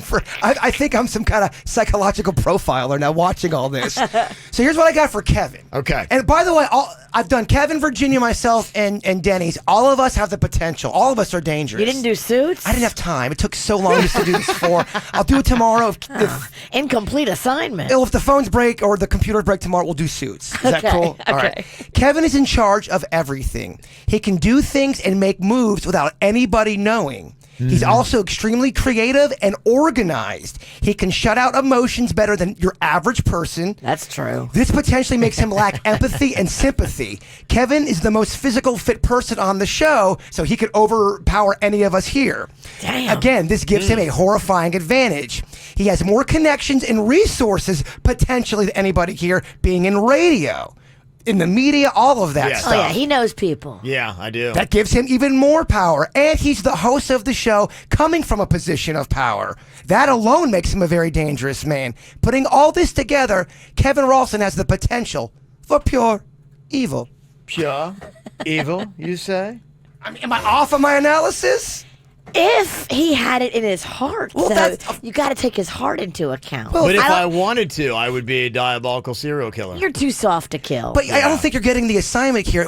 A murder has been committed, and we are the prime suspects, all four of us. Yeah. I'm just going through the profile, and you tell me who's got the potential. Him being in power, that gives him potential to be a killer. And somebody might say, he has really got all you guys snowed. You think he's sweet as pie. Well, you're intelligent, you're creative, you got all that work, and you lack empathy. You do lack empathy. It's hard for you to see. I would say awareness, but And then you also have the eyes of a killer. Once we tell you why you should be empathetic, you are empathetic. But I think sometimes you don't see it. I didn't mean to turn this into a personal. yeah, well, you get Virginia an inch. She'll take a mile. Well, I'm glad we're on to Virginia now. Okay. Why will she make a great serial killer? Many times Virginia reacts purely on emotion. She also has a very hard time forgiving people, holding grudges. Love a grudge. Exactly. I do. Even if the person's infraction isn't that bad, she has a tough time forgiving that person. This can cause great damage to not only her, but the entire KVJ show. She's dangerous. If I hate him, you have to hate him. She's also shown violent tendencies in the past, throwing lug nuts at me, a knife. She's talked about throwing knives at other people. I just punched you in the face yesterday. She also drinks a lot publicly, so the risk of something happening bad publicly is greater than a Kevin. Now we'll get to me. Don't worry. I'm not throwing stones without my own. She also has a big mouth, which can cause a lot of unfortunate incidents. We have seen it happen. Situation she has to kill her way out of. Exactly. This can only lead to more violence. She's just like Joe Pesci from Goodfellas. Sometimes she goes off script, making her extremely dangerous. Lastly, her hatred and biased thinking towards men is something that is very troubling. Wow. I don't know if my analysis is off on that. Convincing stuff. Okay, well, people are already getting their votes in. We're going to hear Jbird and Denny's coming up here in just a second. Told you it was a deep dive. We ran out of time. It is a deep dive. You killed all the time Kevin gave you. I can edit down if you want. I'm just really into this. So people said, yeah, I think Kev, because he has such a dry persona, he could kill and show up the next day like nothing ever happened. Lack of empathy. I may have killed last night. We know. You don't know? I think you could compartmentalize. Yes. And kill and then just be like, it didn't happen. The thing that's very alarming about the Kevin Ralston, his organizational skills. He's very organized and he's going to think things through, making him potentially the most evil person here. He's his own cleaner. Yeah. He don't need a cleaner. Right. He doesn't have a lot I'm of... so clean myself. He cleans so good. He would clean the whole murder scene. You would have no idea. But Virginia is very reactionary. Again, kind of like the, what have I done? After... It would be a crime of passion, though. Yes. I think a serial killer is more methodical. But the question is, who's more dangerous? I mean, just because you kill through passion, you're still dangerous. Okay. All right. So far, I'm in the lead. You want to make it me. Yeah. It's not you. I'll go ahead and say that. From my analysis, it's not Virginia. Shock the world. Okay. From my analysis. I love how I'm acting like a real pro.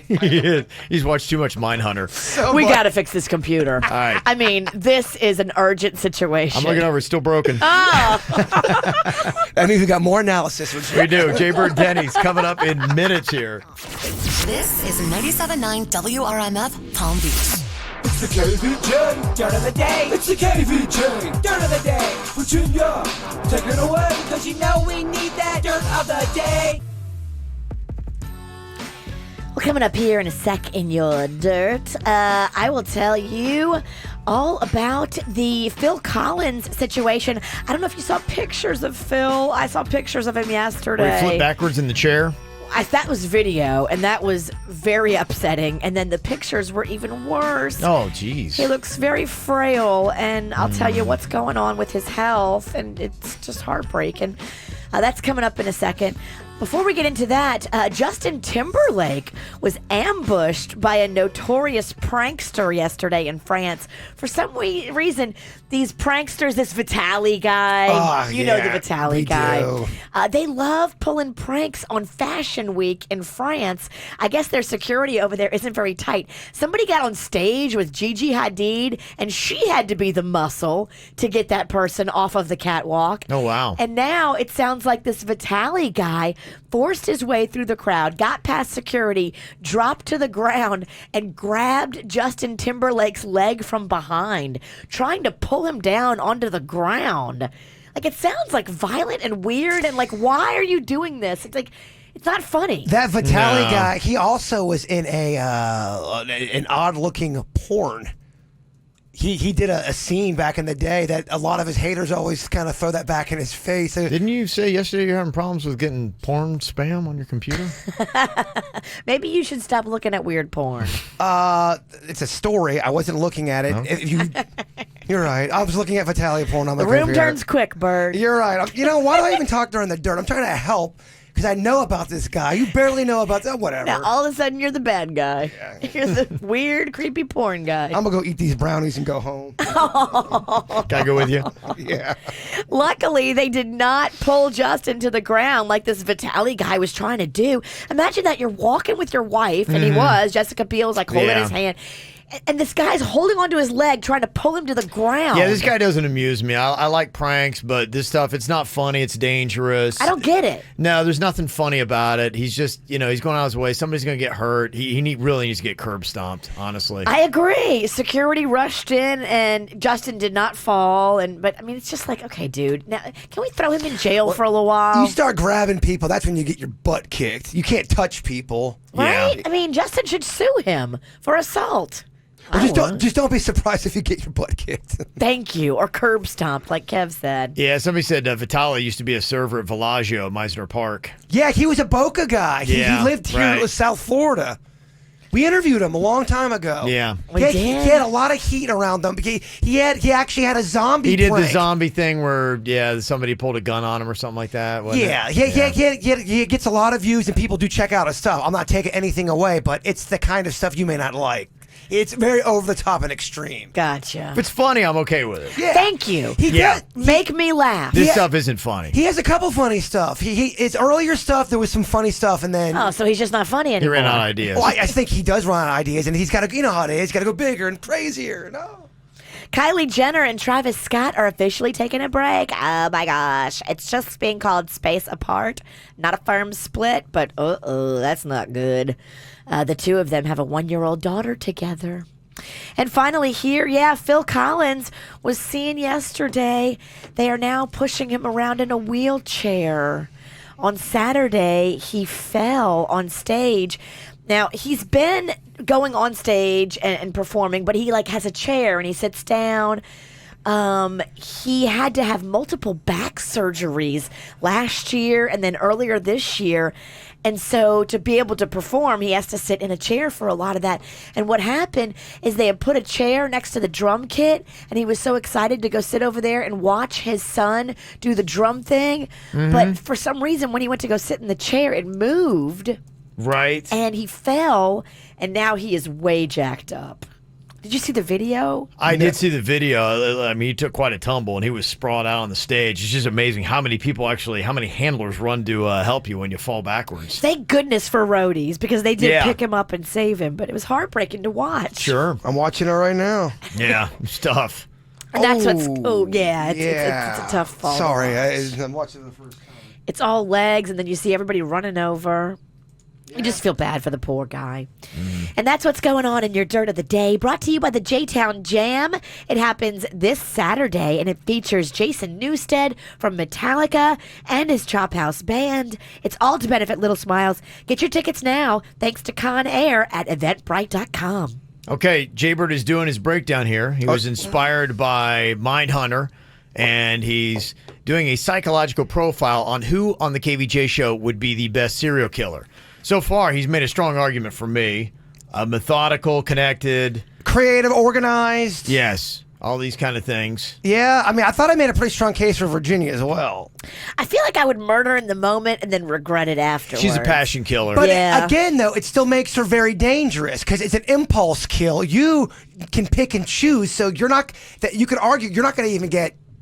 She could bring us. She could bring the whole show down. When I impulse kill, Kevin, will you be my cleaner? No. Yeah, you no. won't. You're gonna have to get Denny's. Yeah. Wow. And Denny's So much for blood in, blood out. No, I told y'all, if you ever murder anybody, you're all on your own. You'd call me in Denny's. I'd try to help, but I'd trip over the body. You and want then- him for a cleaner? Yeah, my DNA would fit beyond. You might want to bring me because I'd probably get paid He for would. it. I'll just walk to jail right now. 'Cause Yes. it's over, baby. Okay, so we got to hear about Jbird himself and Denny's before making the case here. Who would make the best serial killer on the KVJ show? That was just tough. I was looking at myself as a separate person. I had to kind of profile myself. It was Okay. weird. One word: wild card. Jason Okay. will go to extreme lengths to prove a point. Sometimes the point is so small and stupid, many people question the reason behind Jason's petty moves. Small and stupid. He also is the combination of being extremely unstable mentally with anxiety, OCD issues, and being creative, which can kind of cause a weird type of person right there. Don't forget about the multiple personalities. This is a dangerous combination. If Jason feels like he's 100% right in his heart, he will do whatever it takes to prove that point. Possibly even murder. Murder. Even if he is wrong. But much like Virginia, Jason is known to be publicly intoxicated. White Claw. He doesn't sleep properly either. This can cause bouts of unstable mania, and it can produce many terrible things for his thinking. Jason has also shown signs of overreacting emotionally, i.e., having a short fuse. This ups the risk of something going wrong. Jason can come off likable, so this tricks people into lowering their guard for him. Some say that right there makes him the most dangerous. The most dangerous? Absolutely. Oh, did you get some computer elements back? I got that little thing that works right there. What did you just say? Computer elements. Well, Sorry. Talking is hard. Yeah. And then Denny's is the last one I got. I'll make it Okay. quick. Denny's has a criminal background from when he's younger, and he's highly intelligent. He's also learned from his mistakes, so he's reformed, he's smart, and he knows how the system works. That alone makes him a dangerous person. He also comes off very trustworthy, a people person. Not only that, Denny's is extremely technically proficient. Nobody on the KVJ show has his type of skills when it comes to computers and technology. That's true. He also works the closest to the leader, Kevin, on a daily basis. So he knows what's going on. He knows stuff more than Virginia or myself. Okay. The two of them could kill together. Yes. Some could argue that the show would come to a halt if Denny's isn't here, producing a bit of power that could make some people feel uneasy. All of that put together, that makes Denny's one dangerous individual. Spent so much time. He really did. I mean, It's such an elaborate. When I saw how much work he put into this, I'm like, well, I mean, this had to be a very lengthy project where he sat down to do these psychological profiles on everybody. I'm like, can't waste it on the poor guy. What a heartbroken. Heartbroken that we didn't do this. I was accepting it on the podcast. Oh, look at you. Yeah. So when the happy. equipment breaks, it becomes a Jbird show. Mainstream bird. Yep. All right, coming up here in just a couple of minutes, how would you like to go see Billie Eilish? She is going to be coming here to South Florida. You can check her out as she performs at American Airlines Arena on March 9th. If you'd like to win some tickets, we got a fun new little game that got from your boy Andy Cohen. What's my age again? What we're going to be doing here is we're going to be picking a member of the KVJ show, and I'm going to throw some celebrities out there, and you got to guess, is that celebrity actually younger or older than the person on the KVJ show? Okay. That's how we'll do it. So if you got kind of a roundabout idea of celebrity ages and our ages, this should be an easy game. 2 out of 3, you get Billie Eilish tickets. Because we're old. We sound real immature like we're young, but we're actually old. You guys are a little older. I'm borderline millennial. Borderline. I missed it about by 6 years. How do you think Jbird is? Now, we're not going to tell you right now because you got to be able to know just from listening to this show about his roundabout age. And what we're going to do is we're going to throw a couple celebrities at you, and you got to tell me, are they older or younger than Jbird? Okay, so we've got Dustin on here from Davie to play along for the Billie Eilish tickets. Hello, Dustin. Hello. Hello. All right, here we go. Going to kind of throw this out here. Jbird. Think about him and then tell me, do you think Channing Tatum is older or younger than Jbird? Older. No way. You're gonna No say way. older. You don't think anyway? No. What do you think, Virginia? Do you think Channing Tatum's older or younger than Jbird? I think he's younger, hotter, smarter, All right. Can you sexier. Probably got a bigger dong. I agree with everything you said. His magic mic. Oh, wait, you didn't ask all that. No. I agree with your analysis. You can profile too. Okay, Dustin, do you feel like sticking with older or you want to go younger? We'll go younger. He's going to listen to Virginia convince him. Yeah, he made a good point. Yeah, let's do that. Yeah, that's a good call, yeah. He's what, is he late 30s? He's 39. Okay. Yes. Jbird at 42. That's Oh, Jbird. okay. Damn. Jbird's got You him beat. old. I feel like I'm on prime, Virginia. All right, what do you think about this? James Franco. Is James Franco older or younger than Jbird? I think he's younger too. Am I not allowed to give an opinion, or can I give it? You can, all if right. you want. I think he's younger than me, but barely. Okay. We're roughly the same age. What do you think, Virginia? He's younger. He's more talented. He's definitely got better facial structure, style, wherewithal, Yes. I hate this finances. I hate this bit. And why did I have to go first? Why am I always the Because guinea Dustin pig? chose you. He Come on. wanted to guess you. Damn it, Dustin. Yeah. Yeah, blame him. What do you I'm gonna go think? with Virginia again. I'm going to go with Virginia. Virginia's so persuasive, and she's right. Yes, James Franco's 41. Jbird is older at 42. Damn. Okay. What do you think about this? Reese Witherspoon. She's older than me. You think so? Yeah, because I had a crush on her as a kid, if I remember, and I always thought she was a little bit older. A little bit older. What do you think, Virginia? Reese Witherspoon. Slightly older. Reese is slightly older. She's better educated. She's got better manners. Better manners. She dresses better. Better manners? Okay, I've never told a cop to say the thing she said to a cop. Do you know who I am? Yeah. How you feeling about this one, Dustin? Older or younger? Older. Got to go with older. You are correct. She's 43 years old. 3 out of 3. Perfect score. You got tickets for Billie Eilish. Okay, buddy? Sweet. All right. Very Yay. nice. Very nice. Somebody we got showing up here today is going to be on the After the Show podcast with us. He's going to be at the Palm Beach Improv this weekend. Steve-O.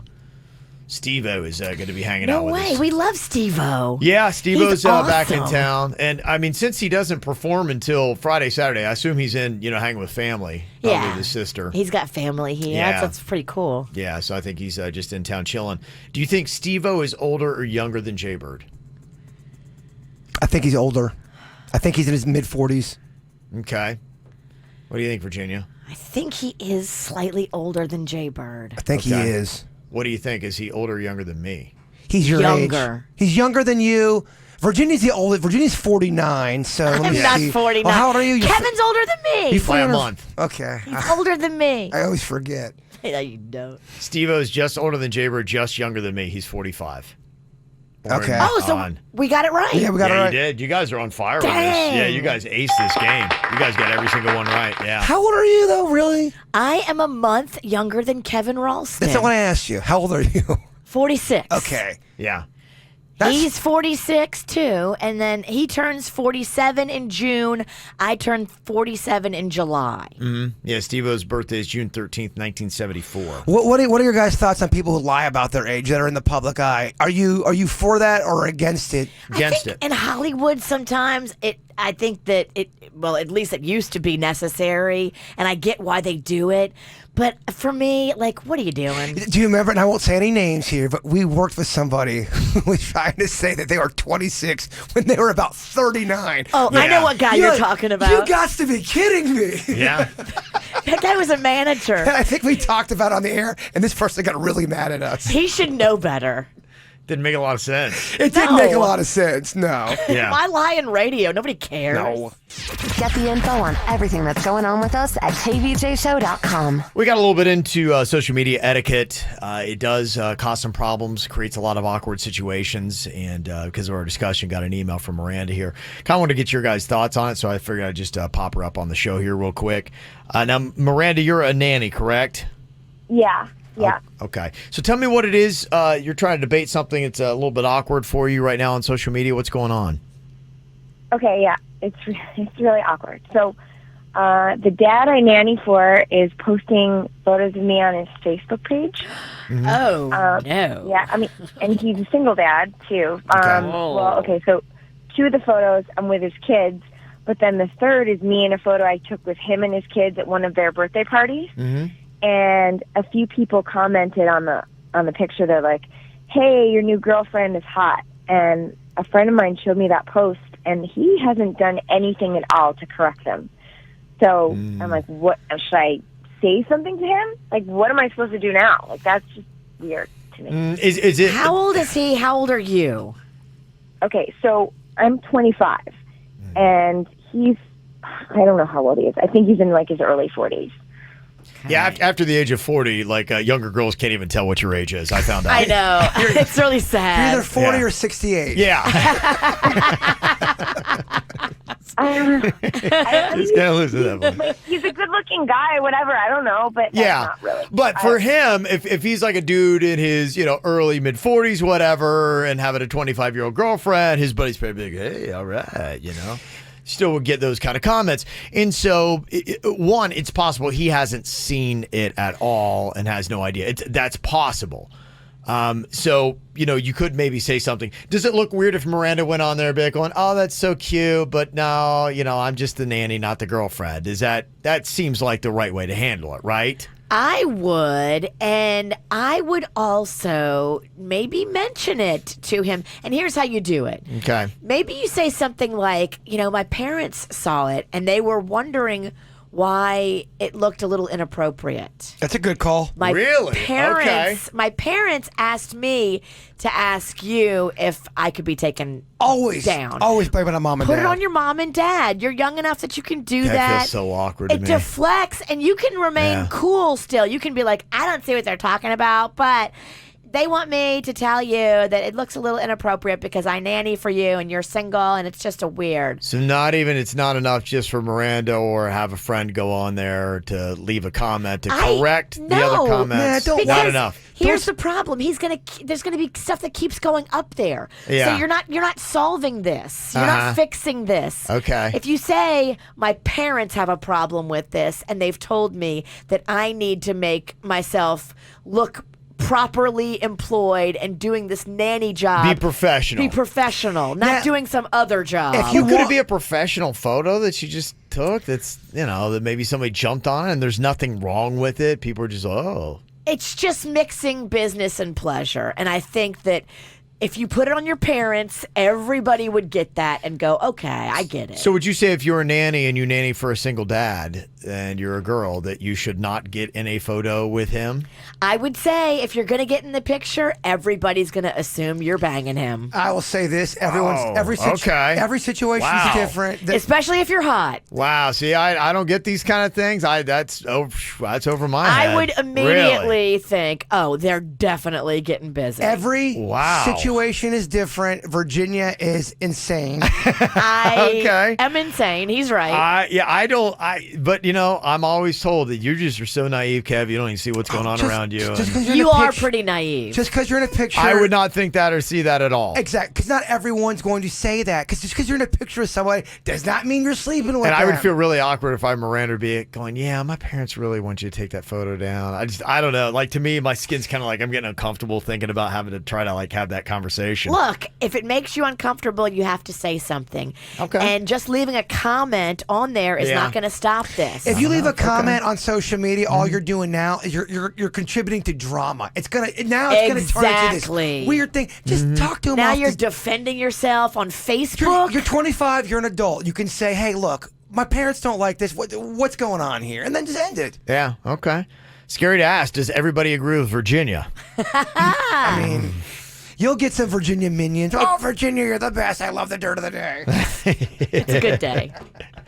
Okay, how do you handle this situation Miranda is going through? She's a nanny, mid-20s, single dad, over 40, got a couple kids that she takes care of, and they had a birthday party, and she took a couple photos with the kids, no problem, but there was a photo where it was her, the kids, and the single dad, and one of her friends pointed out, said, hey, I don't know if you've seen this post on Facebook, but people are going, hey, look at your hot new girlfriend, and she's like, okay, I don't want people to get the wrong impression. I'm not dating this guy. I'm his nanny. And, and it's weird. Yeah, it's just weird. So do I leave a comment there? Do I say something to him? If I do, what do I say? So people are texting in. A couple of the comments that we got. Somebody said, yeah, Virginia's right. I guarantee you everybody that sees that picture thinks that they have something going on. Yes. She just needs to tell them to remove it because she doesn't like to post business on social media. Okay. And it's kind of interesting, too, that his kids are in there. I know a lot of people don't want their kids even on social media. Well, now you're making it look like you guys are a family unit, too. And that just is going to be weird. Like, where's the baby mama? Is she going to be all upset now when she sees this? True, Is that why he's doing it? Are you a pawn in some kind of weird game he's playing? It's a weird passive-aggressive kind of thing. I don't like it, Kevin. Somebody else said, I agree with Virginia, but she also needs to speak up for herself if she's going to continue being a nanny. That's true. Also, if his buddies are commenting, he knew what he was doing when he took those pictures. Of course. This is kind of like something I went through one time. So there was like an estranged family member, not estranged, but like it was a distant relative. And he was much older than me. And he took me to a wedding and some parties, but he was much older than me. And I went because I didn't know anybody. I was new to the area. But we're posing and taking pictures together, and I'm telling people that he's like my distant uncle, and he's like, don't say that, don't say that.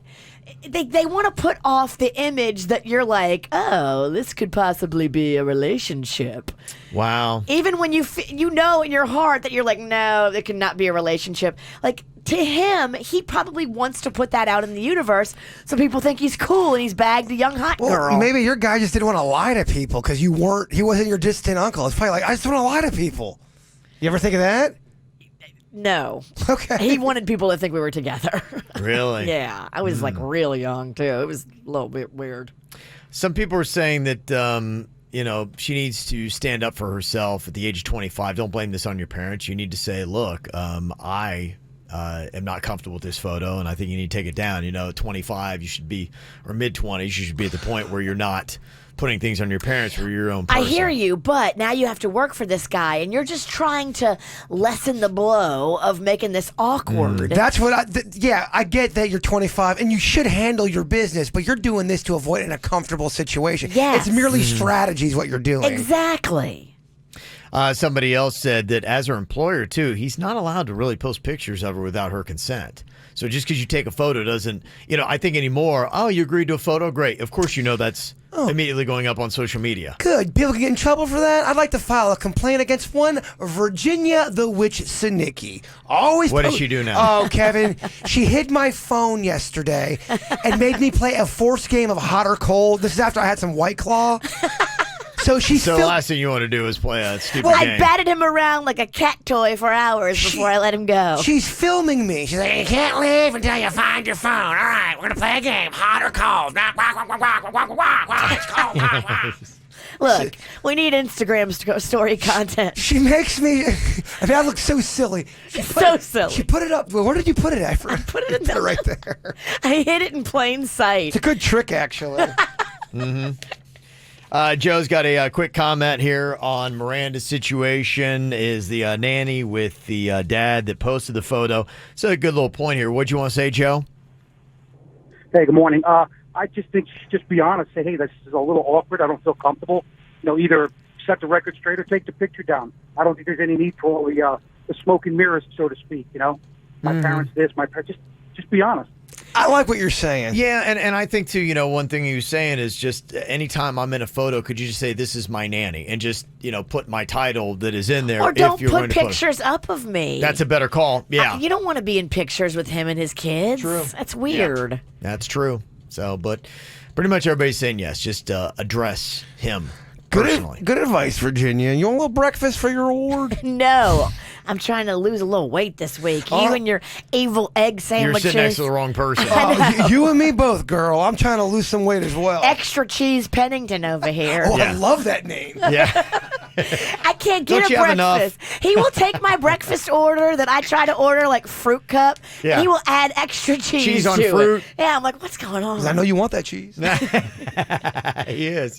He's a pusher. Look out. There's a lot of dumbass criminals to talk about, baby. It's the whacked out news. People breaking the law. Ha ha, fighting in the nude. Ha, drunk people pooping in the street. Ha ha, it's the whacked out news. Yeah, what? So many people on meth. Meth. Or bath salts. Or PCP. Don't change the words of my song.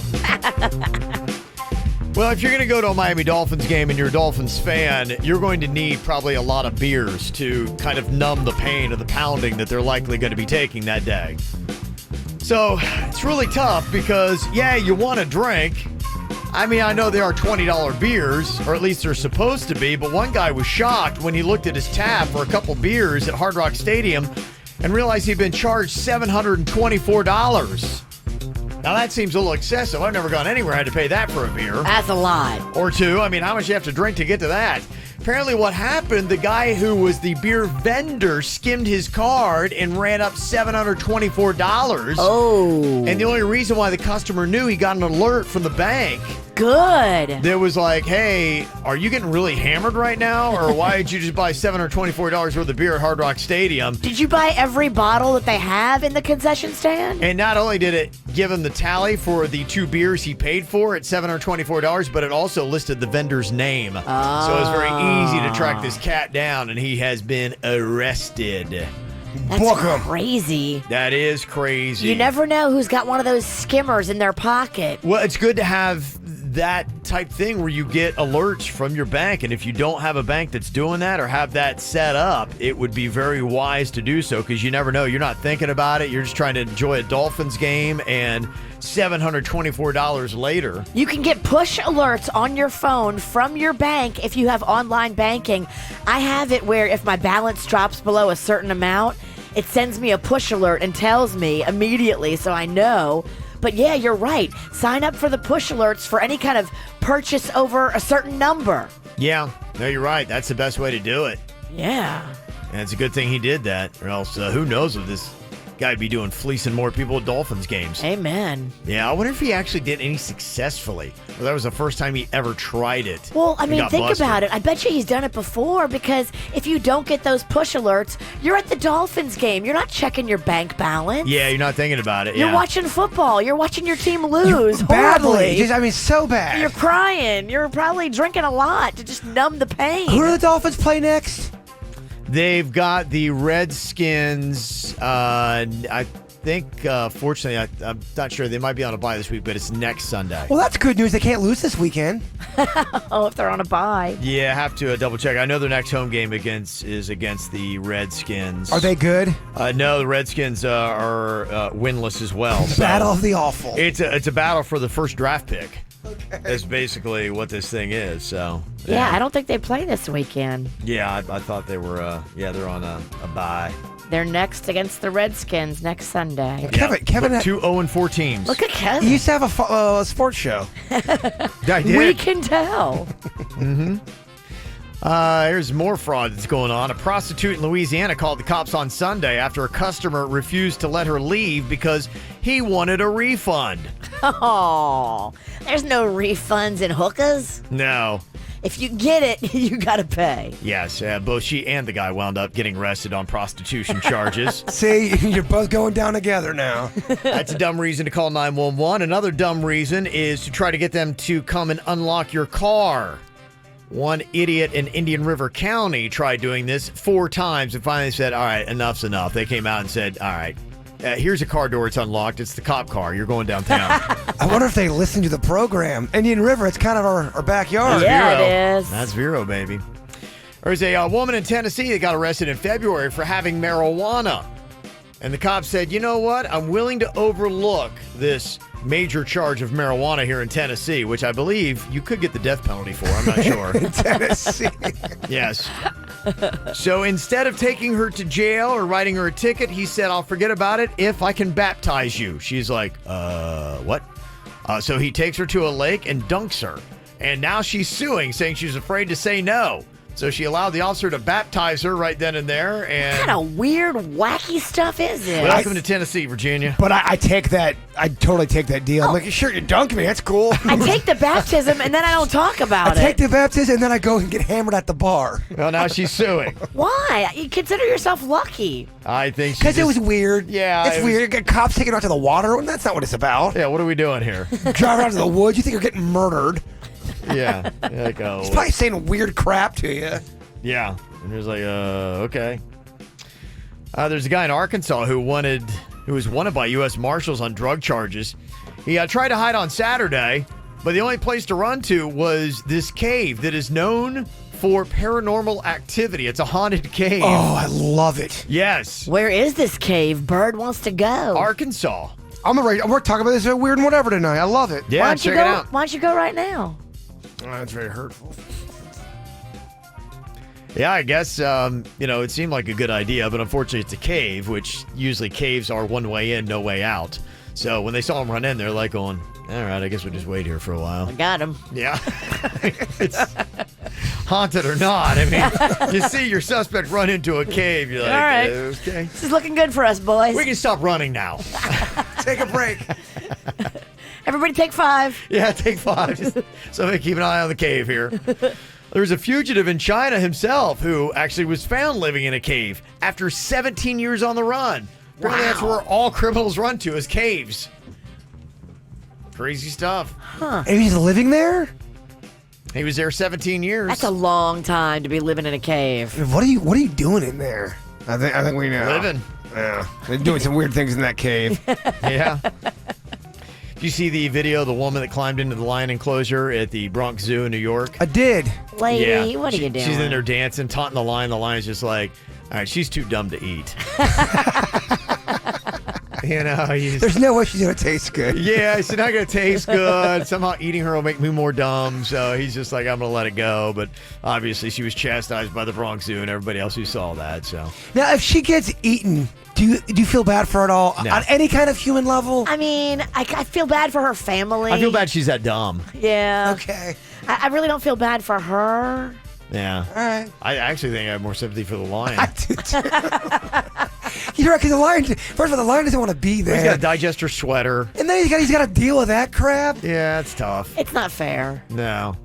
There's a woman in Canada that recently found a rare vintage Rolex at a couch she bought from a thrift store for $25. Wow. Turns out the watch is worth at least $250,000. Oh my goodness.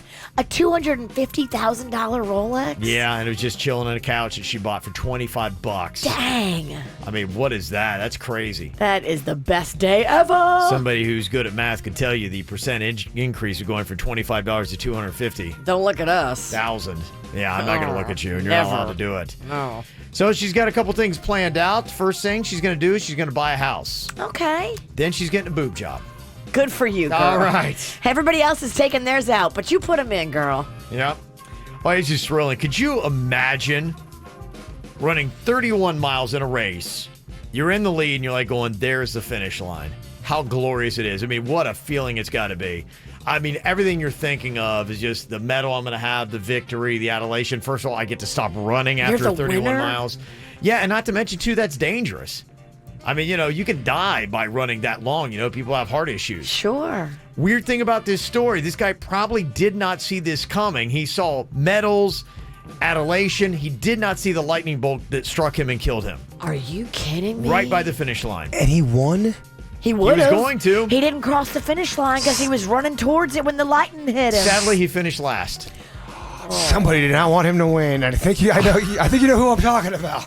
Wow. His closest competitor's a voodoo priestess. Wow. How do you enjoy that win if you're the person that actually gets the win after? Can you You even have to run over his body? Did they put an asterisk on that? The leader was struck at the finish line by lightning? Not a legit win, in my opinion. It's not a Do legit you win. feel legit? Or you're like going, hey, I mean... You don't enjoy it. That's horrifying because usually there's like a bunch of people at the finish line cheering and waiting and cheering. It would have been very shocking. Or do you go the other way? I'm the winner. I won. I'm the best. I mean, do you have that attitude? I don't know. That's going to stick with me, Kev. Yeah, I figured it probably would, and that's your whacked out news. This is 97.9 WRMF Palm Beach. Mm-hmm. It's kind of interesting, just some of the celebrities that are out there. I was just reading a post on social media. There's a guy named Eric Estrada. He used to be on this show back in the day called Chips, and he was like a telenovela star in Mexico. We've interviewed Eric Estrada, and he is nothing but cool. Yeah, he's a cool dude. He's been in town before. He appeared at one of our Vanilla Ice block parties that we did. He's friends with Vanilla Ice, and They met on a reality show. yeah, he really kind of turned Vanilla Ice around from the story. At least, you know, he told at the time where he had talked to Rob, and Rob had a different perspective on it, you know, with the Ice Ice Baby. And he said, look, man, he said, you have what so many people are never going to have. You've had one of the, you know, best-selling songs ever created. And he said, that's a gift. He said, that puts you ahead of like 99% of the people on planet Earth. And I said, look at it that way. And it really, I think, you know, from then on, it seemed like, you know, Rob's like, yeah, you know what? And then he started parlaying that at Vanilla Ice Project and all kinds of Wise things. perspective. He was very wise so we met him and interviewed him right as my mom passed away, and he knew that because he was around while we were talking about it, and he pulled me aside and had all of this nice like spiritual things to say to me, and he didn't know me from a hole in the wall. I love and he was it. that kind to do that. Yeah, that was pretty neat. And the story that I was just reading, somebody was talking about, they're just mentioning stuff, and Eric Estrada's name came up. And they said, yeah, there's this one time where in our town there was like a minor league baseball game, and he was in town to like throw out the first pitch. and somebody saw him hitchhiking from his hotel to a gym, and they picked him up, and apparently he was completely awesome. Eric Estrada hitchhikes when he's in town, just going around. He doesn't Uber or anything. He just goes out. Could you imagine if you know who this guy is? You'd be like, "Oh wait, is that Eric Estrada You hitchhiking?" save a lot of money on what you would have spent on Uber. I'm a fan. Just kind of crazy, right? It's really fascinating. I mean, I don't know if anybody's ever had just a bizarre celebrity encounter like that where you're like, this seems odd and surreal. Is this really the dude that was on my TV in the 70s hitchhiking? But that would be the coolest thing ever, to pick up Eric Estrada hitchhiking. That'd be amazing. My buddy said he was in New Orleans, and do they have a bunch of? Well, I guess maybe it was. I'm sorry, it was Vegas, and he was just kind of chilling out at this table where some people were betting it, but it was kind of low key.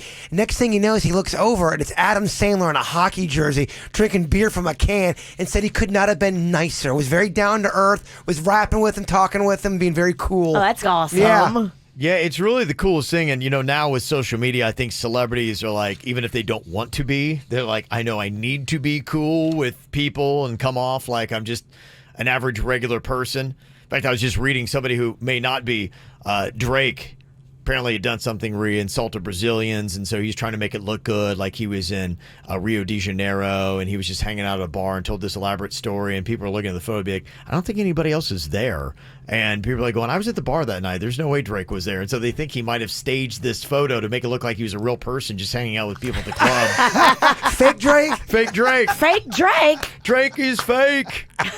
Oh, no. I love when people get busted for Drake, what you doing? Yeah, apparently he's lying. So what did he say? He said something bad that got him in some hot water? There was some stuff that had gone on. Yeah, I think he was just kind of like out on the town, kind of like acting like a jerk. And people had seen that and posted about that. And were just like, he's just now turned into an entitled jerky type of celebrity. Uh-oh. And so, you don't ever, want that. Also could have been having a bad day, too. Could have been. So I think that was his whole thing. Yeah, he was slammed by Brazilian media because, he was in Rio de Janeiro and doing stuff. So he thought, let me look like a real dude and make him realize that, I'm not. So he put on like this football jersey claiming he went to this bar in Brazil, and he knew that would be a good way to, be like, hey, I'm just wearing the local team's jersey. But it's fake? Well, the other thing, too, was they figured out that jersey is actually for a team that apparently is owned or sponsored by Nike, and so is he. And so they were connecting the dots and saying, your manager who said, hey, Nike is your thing, wants you to put on this jersey and do a photo op in a bar and make it look like you're a real person hanging out with the people. But it's so dark behind, like, well, no one else is there. And if you're Drake, you need to know better. You can't act bad in public.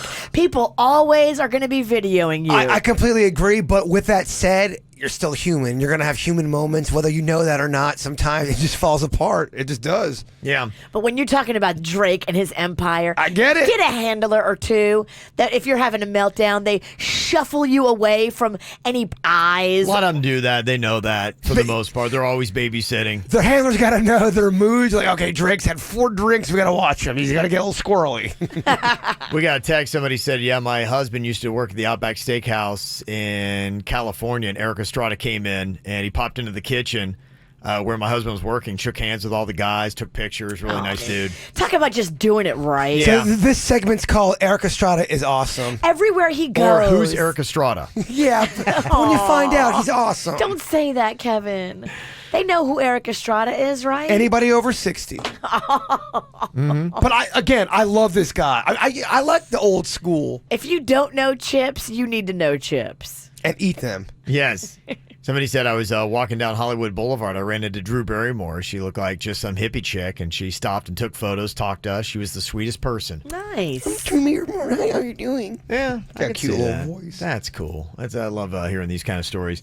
This is a different one, and I think you probably have your list, and that's just it. Trying to figure out, are they genuinely awesome people, or are they doing it for the cameras? When you talk about Alec Baldwin.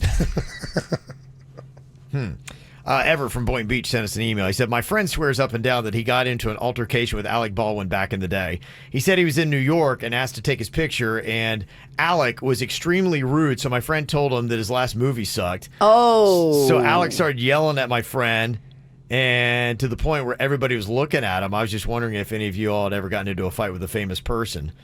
I'm new to KVJ Nation. Well, Alec was he the jerk first? He's trying to say something and get a picture. And Alec was the jerk, and then he said his movie sucks. So does he have the right to do that?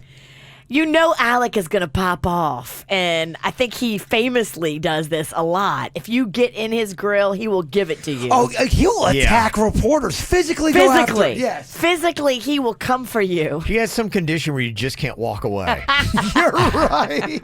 It's a weird, like... I've got some relatives like that. It's amazing because there's always paparazzi waiting for him and baiting him. Well, they know. He's a hothead. All you got to do is just throw a little nugget out there and see if he takes it. His sweet yoga wife has got to be like, really? Oh, he gets real mega. My wife is walking here. Leave her alone. He gets so mad. Somebody texted in and said, my buddy smoked a joint with Keanu Reeves, but when they were done, he made the mistake of saying, excellent, Ted. What's Keanu like on a weed? That's Probably already, like he is off of weed. I mean, like Jesus. I think he's just Keanu. The Denny's and Keanu are so they alike. are kindred souls. Somebody else texted in and said, I asked Willie Nelson's manager if I could smoke weed with he and Burt Reynolds, and he said no. Could you imagine that, though? Denied. That'd be an amazing story, wouldn't it? Yeah. Denny's got some good stories. I don't know if he can tell any, though. Because he used to, do all the recording in Orlando, and they'd get major acts in there, and a lot of times those major acts were looking to get high or drunk. Well, they ran into the right guy. Somebody said David Hasselhoff once barged into a restaurant kitchen that I used to work in screaming, where is my omelet? Oh, no. Please say the Hoff did not do that. Apparently, yeah. Don't hassle the Hoff. The Hoff was hassling, I actually. saw the Hoff one time in a hotel lobby in New Orleans. He's about, I don't know, I'm short. He looked like 8 feet tall to me. He's tall. He is tall. Yeah, I think he's like a 6'3" kind of guy. I couldn't believe it. Mm-hmm. There you go. All right. Mm-hmm. Coming up here later on today, you got a chance for $5,000. KVJ 5K triple play. 97.9 WRMF is doing the best variety of the 2000s, 10s, and today. Want to listen up for Lady Gaga's Bad Romance from the 2000s. Rah, rah, rah, rah, rah. Also, Ellie Goulding, you want to check out Lights. And Dan and Shay, also Speechless. That is from today. So when you hear those 3 songs, you definitely want to call up to win. I wish Virginia was speechless. Jason is already painless. All right. I know. Come on, All Weird right. Al. Take it easy. Some I'm going to hook you up with right now. They do amazing shows, boy. When you kind of get into season here in South Florida, all the theaters in South Florida, Adrian Arsh, Broward Center, Kravis Center, West Palm, they just have great productions that come through. Yes. And we got tickets for pretty much everything Kravis on Broadway. You've got some Fiddler on the Roof tickets I want to hook you up with right now. If you'd like to go see that at the Kravis Center in West Palm Beach, you got that hookup. What's their big song? Don't they have a big, like their If I was a rich man. Yeah. Never heard of it. Never heard it? Never heard of I'd it. have all the money in the world if I was a wealthy man. No, if you continue to do poor singing, it's not going to help me at all. No, you just may not know Fiddler on the Roof. That's why you need to go see it. At the Kravis Center. It's one of the greatest all-time musicals. Beautiful. And we're going to hook you up right now, 877-979-9763 here at the KVJ Show. This is the KVJ Show on 97.9 WRMF. I love hearing these celeb stories. They're kind of cool. People are texting in with the interesting celebrity run-ins. Somebody on a blog was talking about one celebrity, Eric Estrada, that was just hitchhiking. I'm like, how odd would that be? Even if they're like an old celebrity. Because first of all, if you haven't seen them in the spotlight for a while, you'd be going, that can't be, right? Because, sometimes you walk around and you'd be going, that's not... Was that? Yeah. And they're gone, and you're like, I don't know if it was. And then if they're hitchhiking, you're like, wait, what? You pick up the hitchhiker because you think it's Eric Estrada, and it's not, and now he murders you. Like, that would be my luck. Hey, Erica, murderer. It's a serial murder doppelganger. Yeah. Yeah, that'd be very unfortunate, huh? Oh, that would suck. Somebody texted in and said, yeah, I smoked weed with Ricky Williams, and then the next week he was suspended for failing a drug test. Oh, we fell in love with Ricky Williams on Big Brother. I've seen Ricky Williams talk about the whole pot thing and then compare it to the pill stuff, and that cat makes a lot of great points. And Amen. He was an innovator. The NFL really was. I mean, to me, if they're pushing prescription pills and you don't want to take it, and then they come down on you for smoking weed, and you don't want to do the prescription pills, I think that's wrong. I think the tide should turn. And now a lot of people, I don't know about the NFL, but regular people that are in pain, the tide is turning. Well, I just think you only hear one side of the story, and you did a lot of times with Ricky Williams. The media ran with a lot of stuff.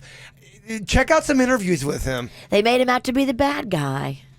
It's a fun story. Somebody said I was in a karaoke bar in New York City. Nobody's there except for me, Jimmy Fallon, and Horatio Sands. It was in 2005 before we got the Tonight Show. Nobody was there? Apparently not a lot of people, just the three of them. They hung out, sang songs, and got drunk together. Wow. That's awesome. That's That'd be epic. pretty sweet. Somebody said, Steve-O, he's come into my local Target, and he takes pictures with us. He's just a really nice guy. That's Allie. Great with the fans. Yeah, Steve-O's going to be here in 30 minutes. Sweet. For the After Show podcast today. Somebody else said, I work for a pest control company and met Celine Dion and her late husband. Celine was super sweet. She's so nice, man. I met her a couple times at the golf course that I worked with. Her and her husband, they would just throw 50s and 20s like it was nothing.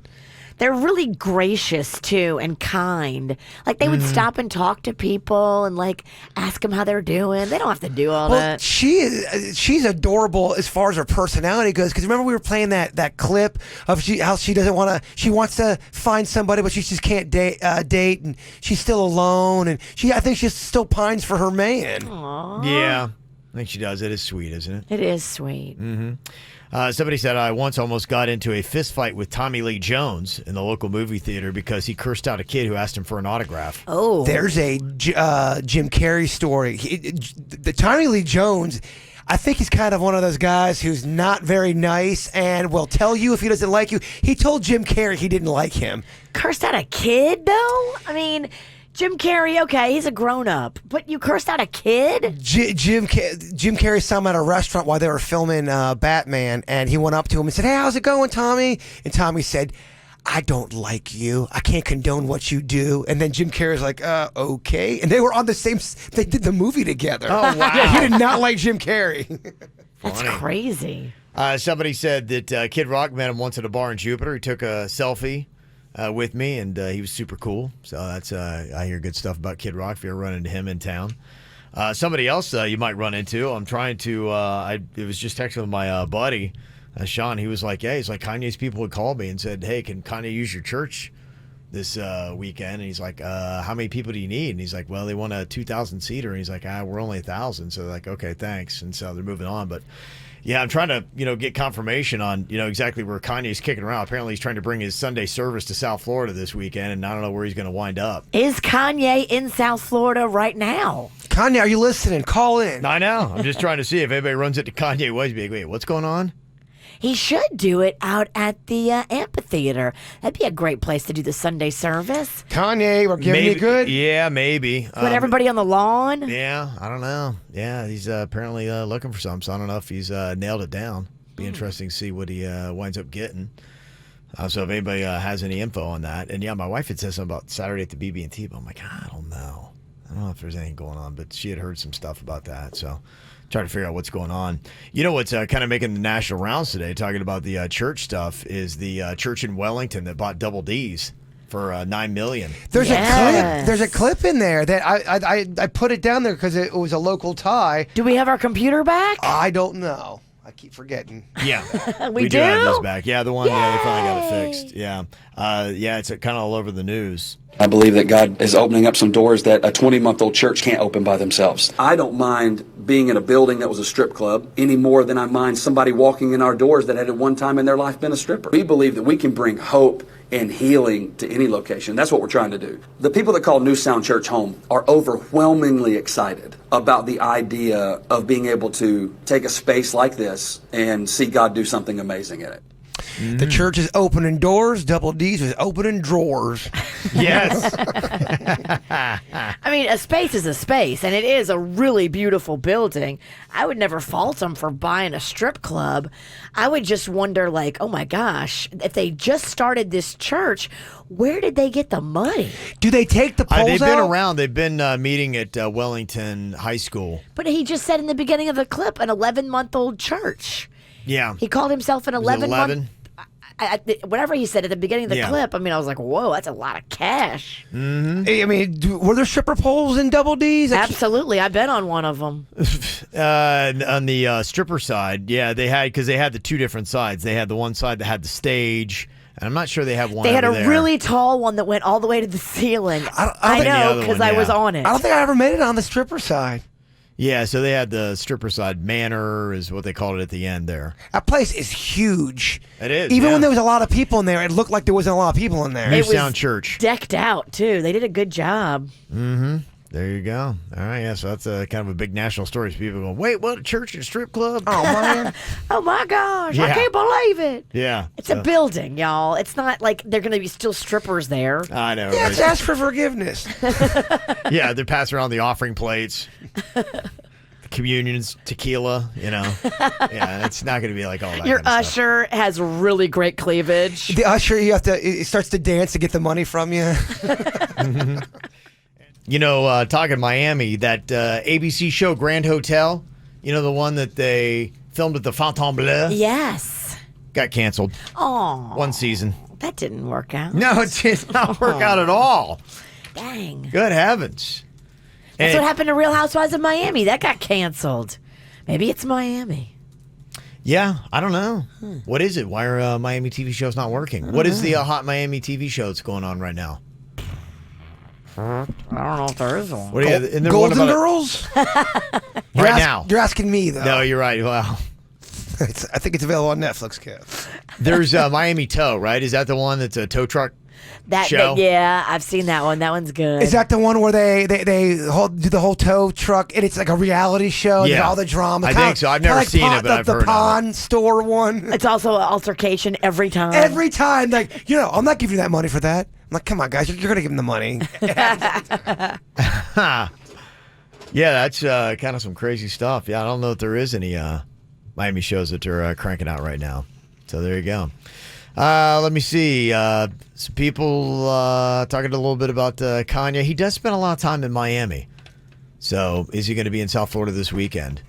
I'll try to find out about that. I was talking to somebody this week from Detroit, and they do a radio show there, and one of the people on their show got a ticket to his Sunday service last week. Oh. So I was asking him, like, okay, how did that kind of go down? I think it's because I don't even know if they sell them. I think it's like you gotta hand them register and then they give it to you free, I think. But yeah. So if he does do his Sunday service and you want to go to see, because I've seen some of the videos from it, it's interesting. I get I guess it. is the best way to put it. If you're not like a spiritual person, you go be like, okay, this is interesting. You think that's bizarre? Wait till Bird Sunday service. Oh yeah, I see you put one together. You're invited. Do Christ Fellowship in the beginning and then come over afterwards. Yeah. Go check out your. We're like the after party of church. Okay. Yes. I like that.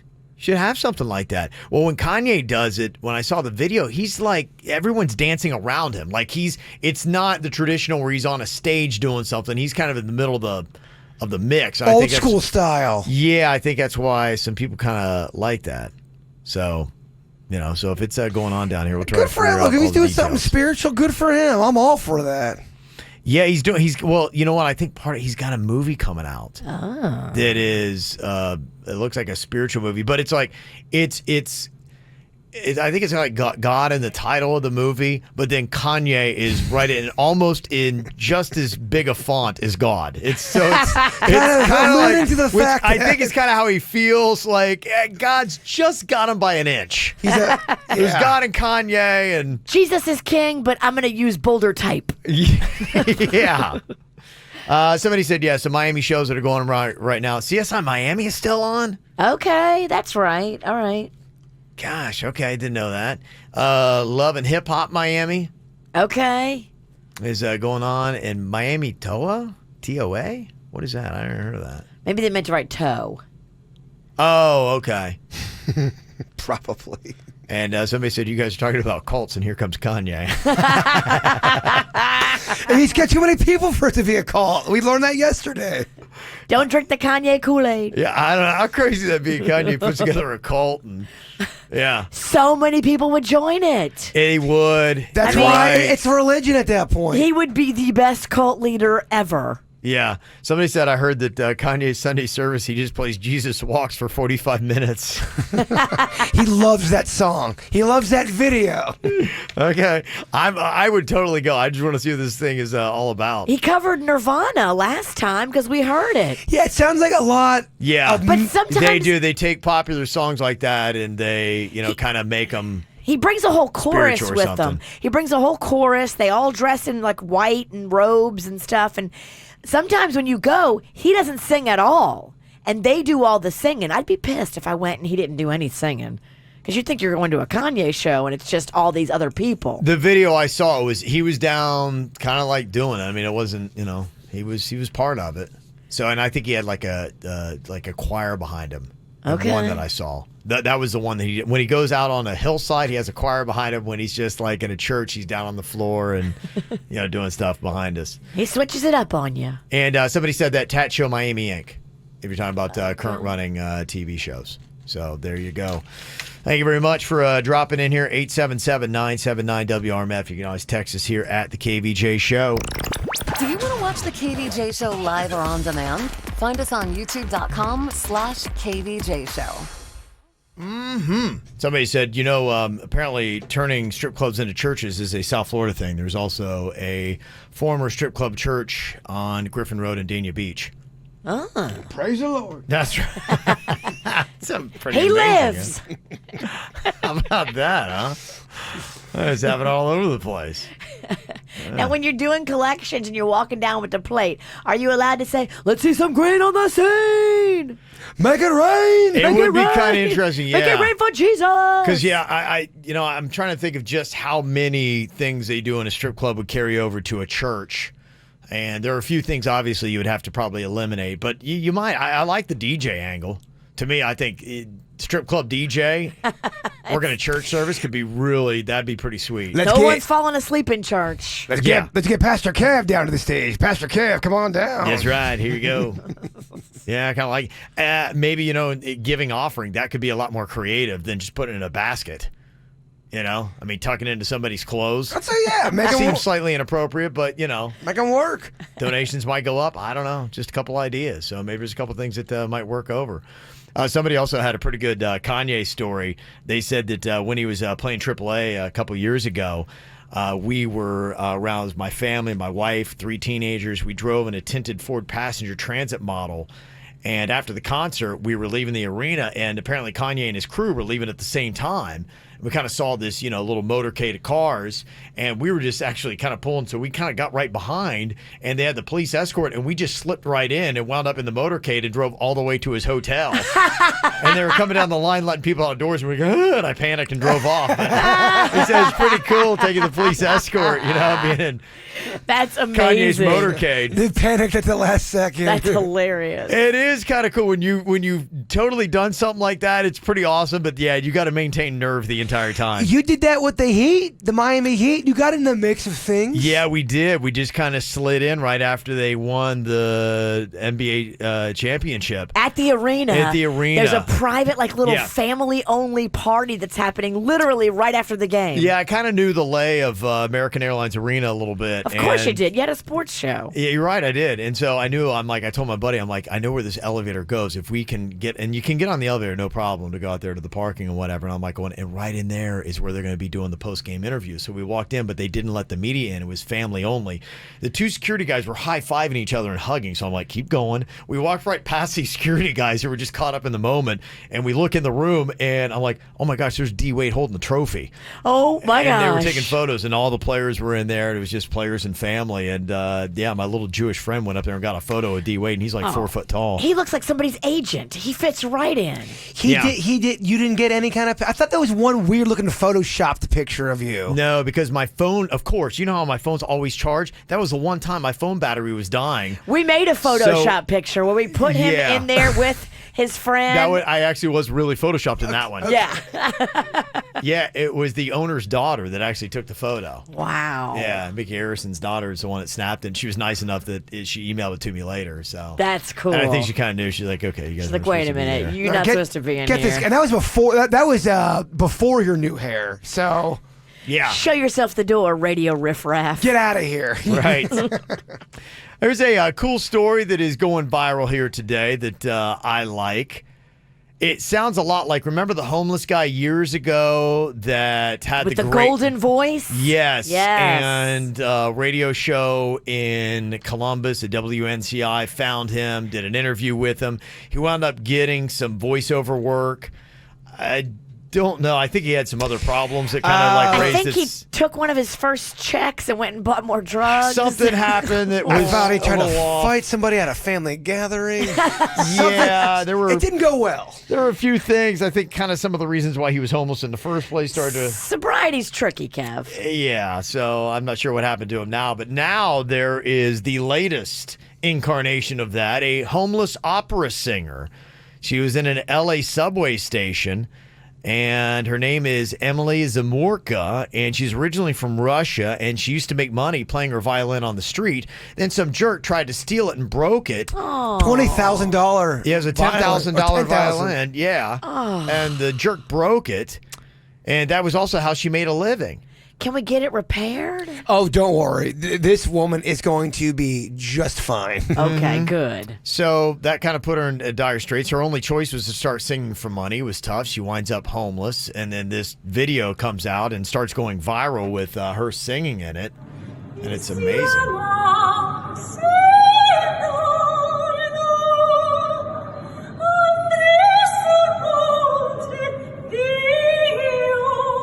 Hey, you know you are on the TV. I said, what do you mean?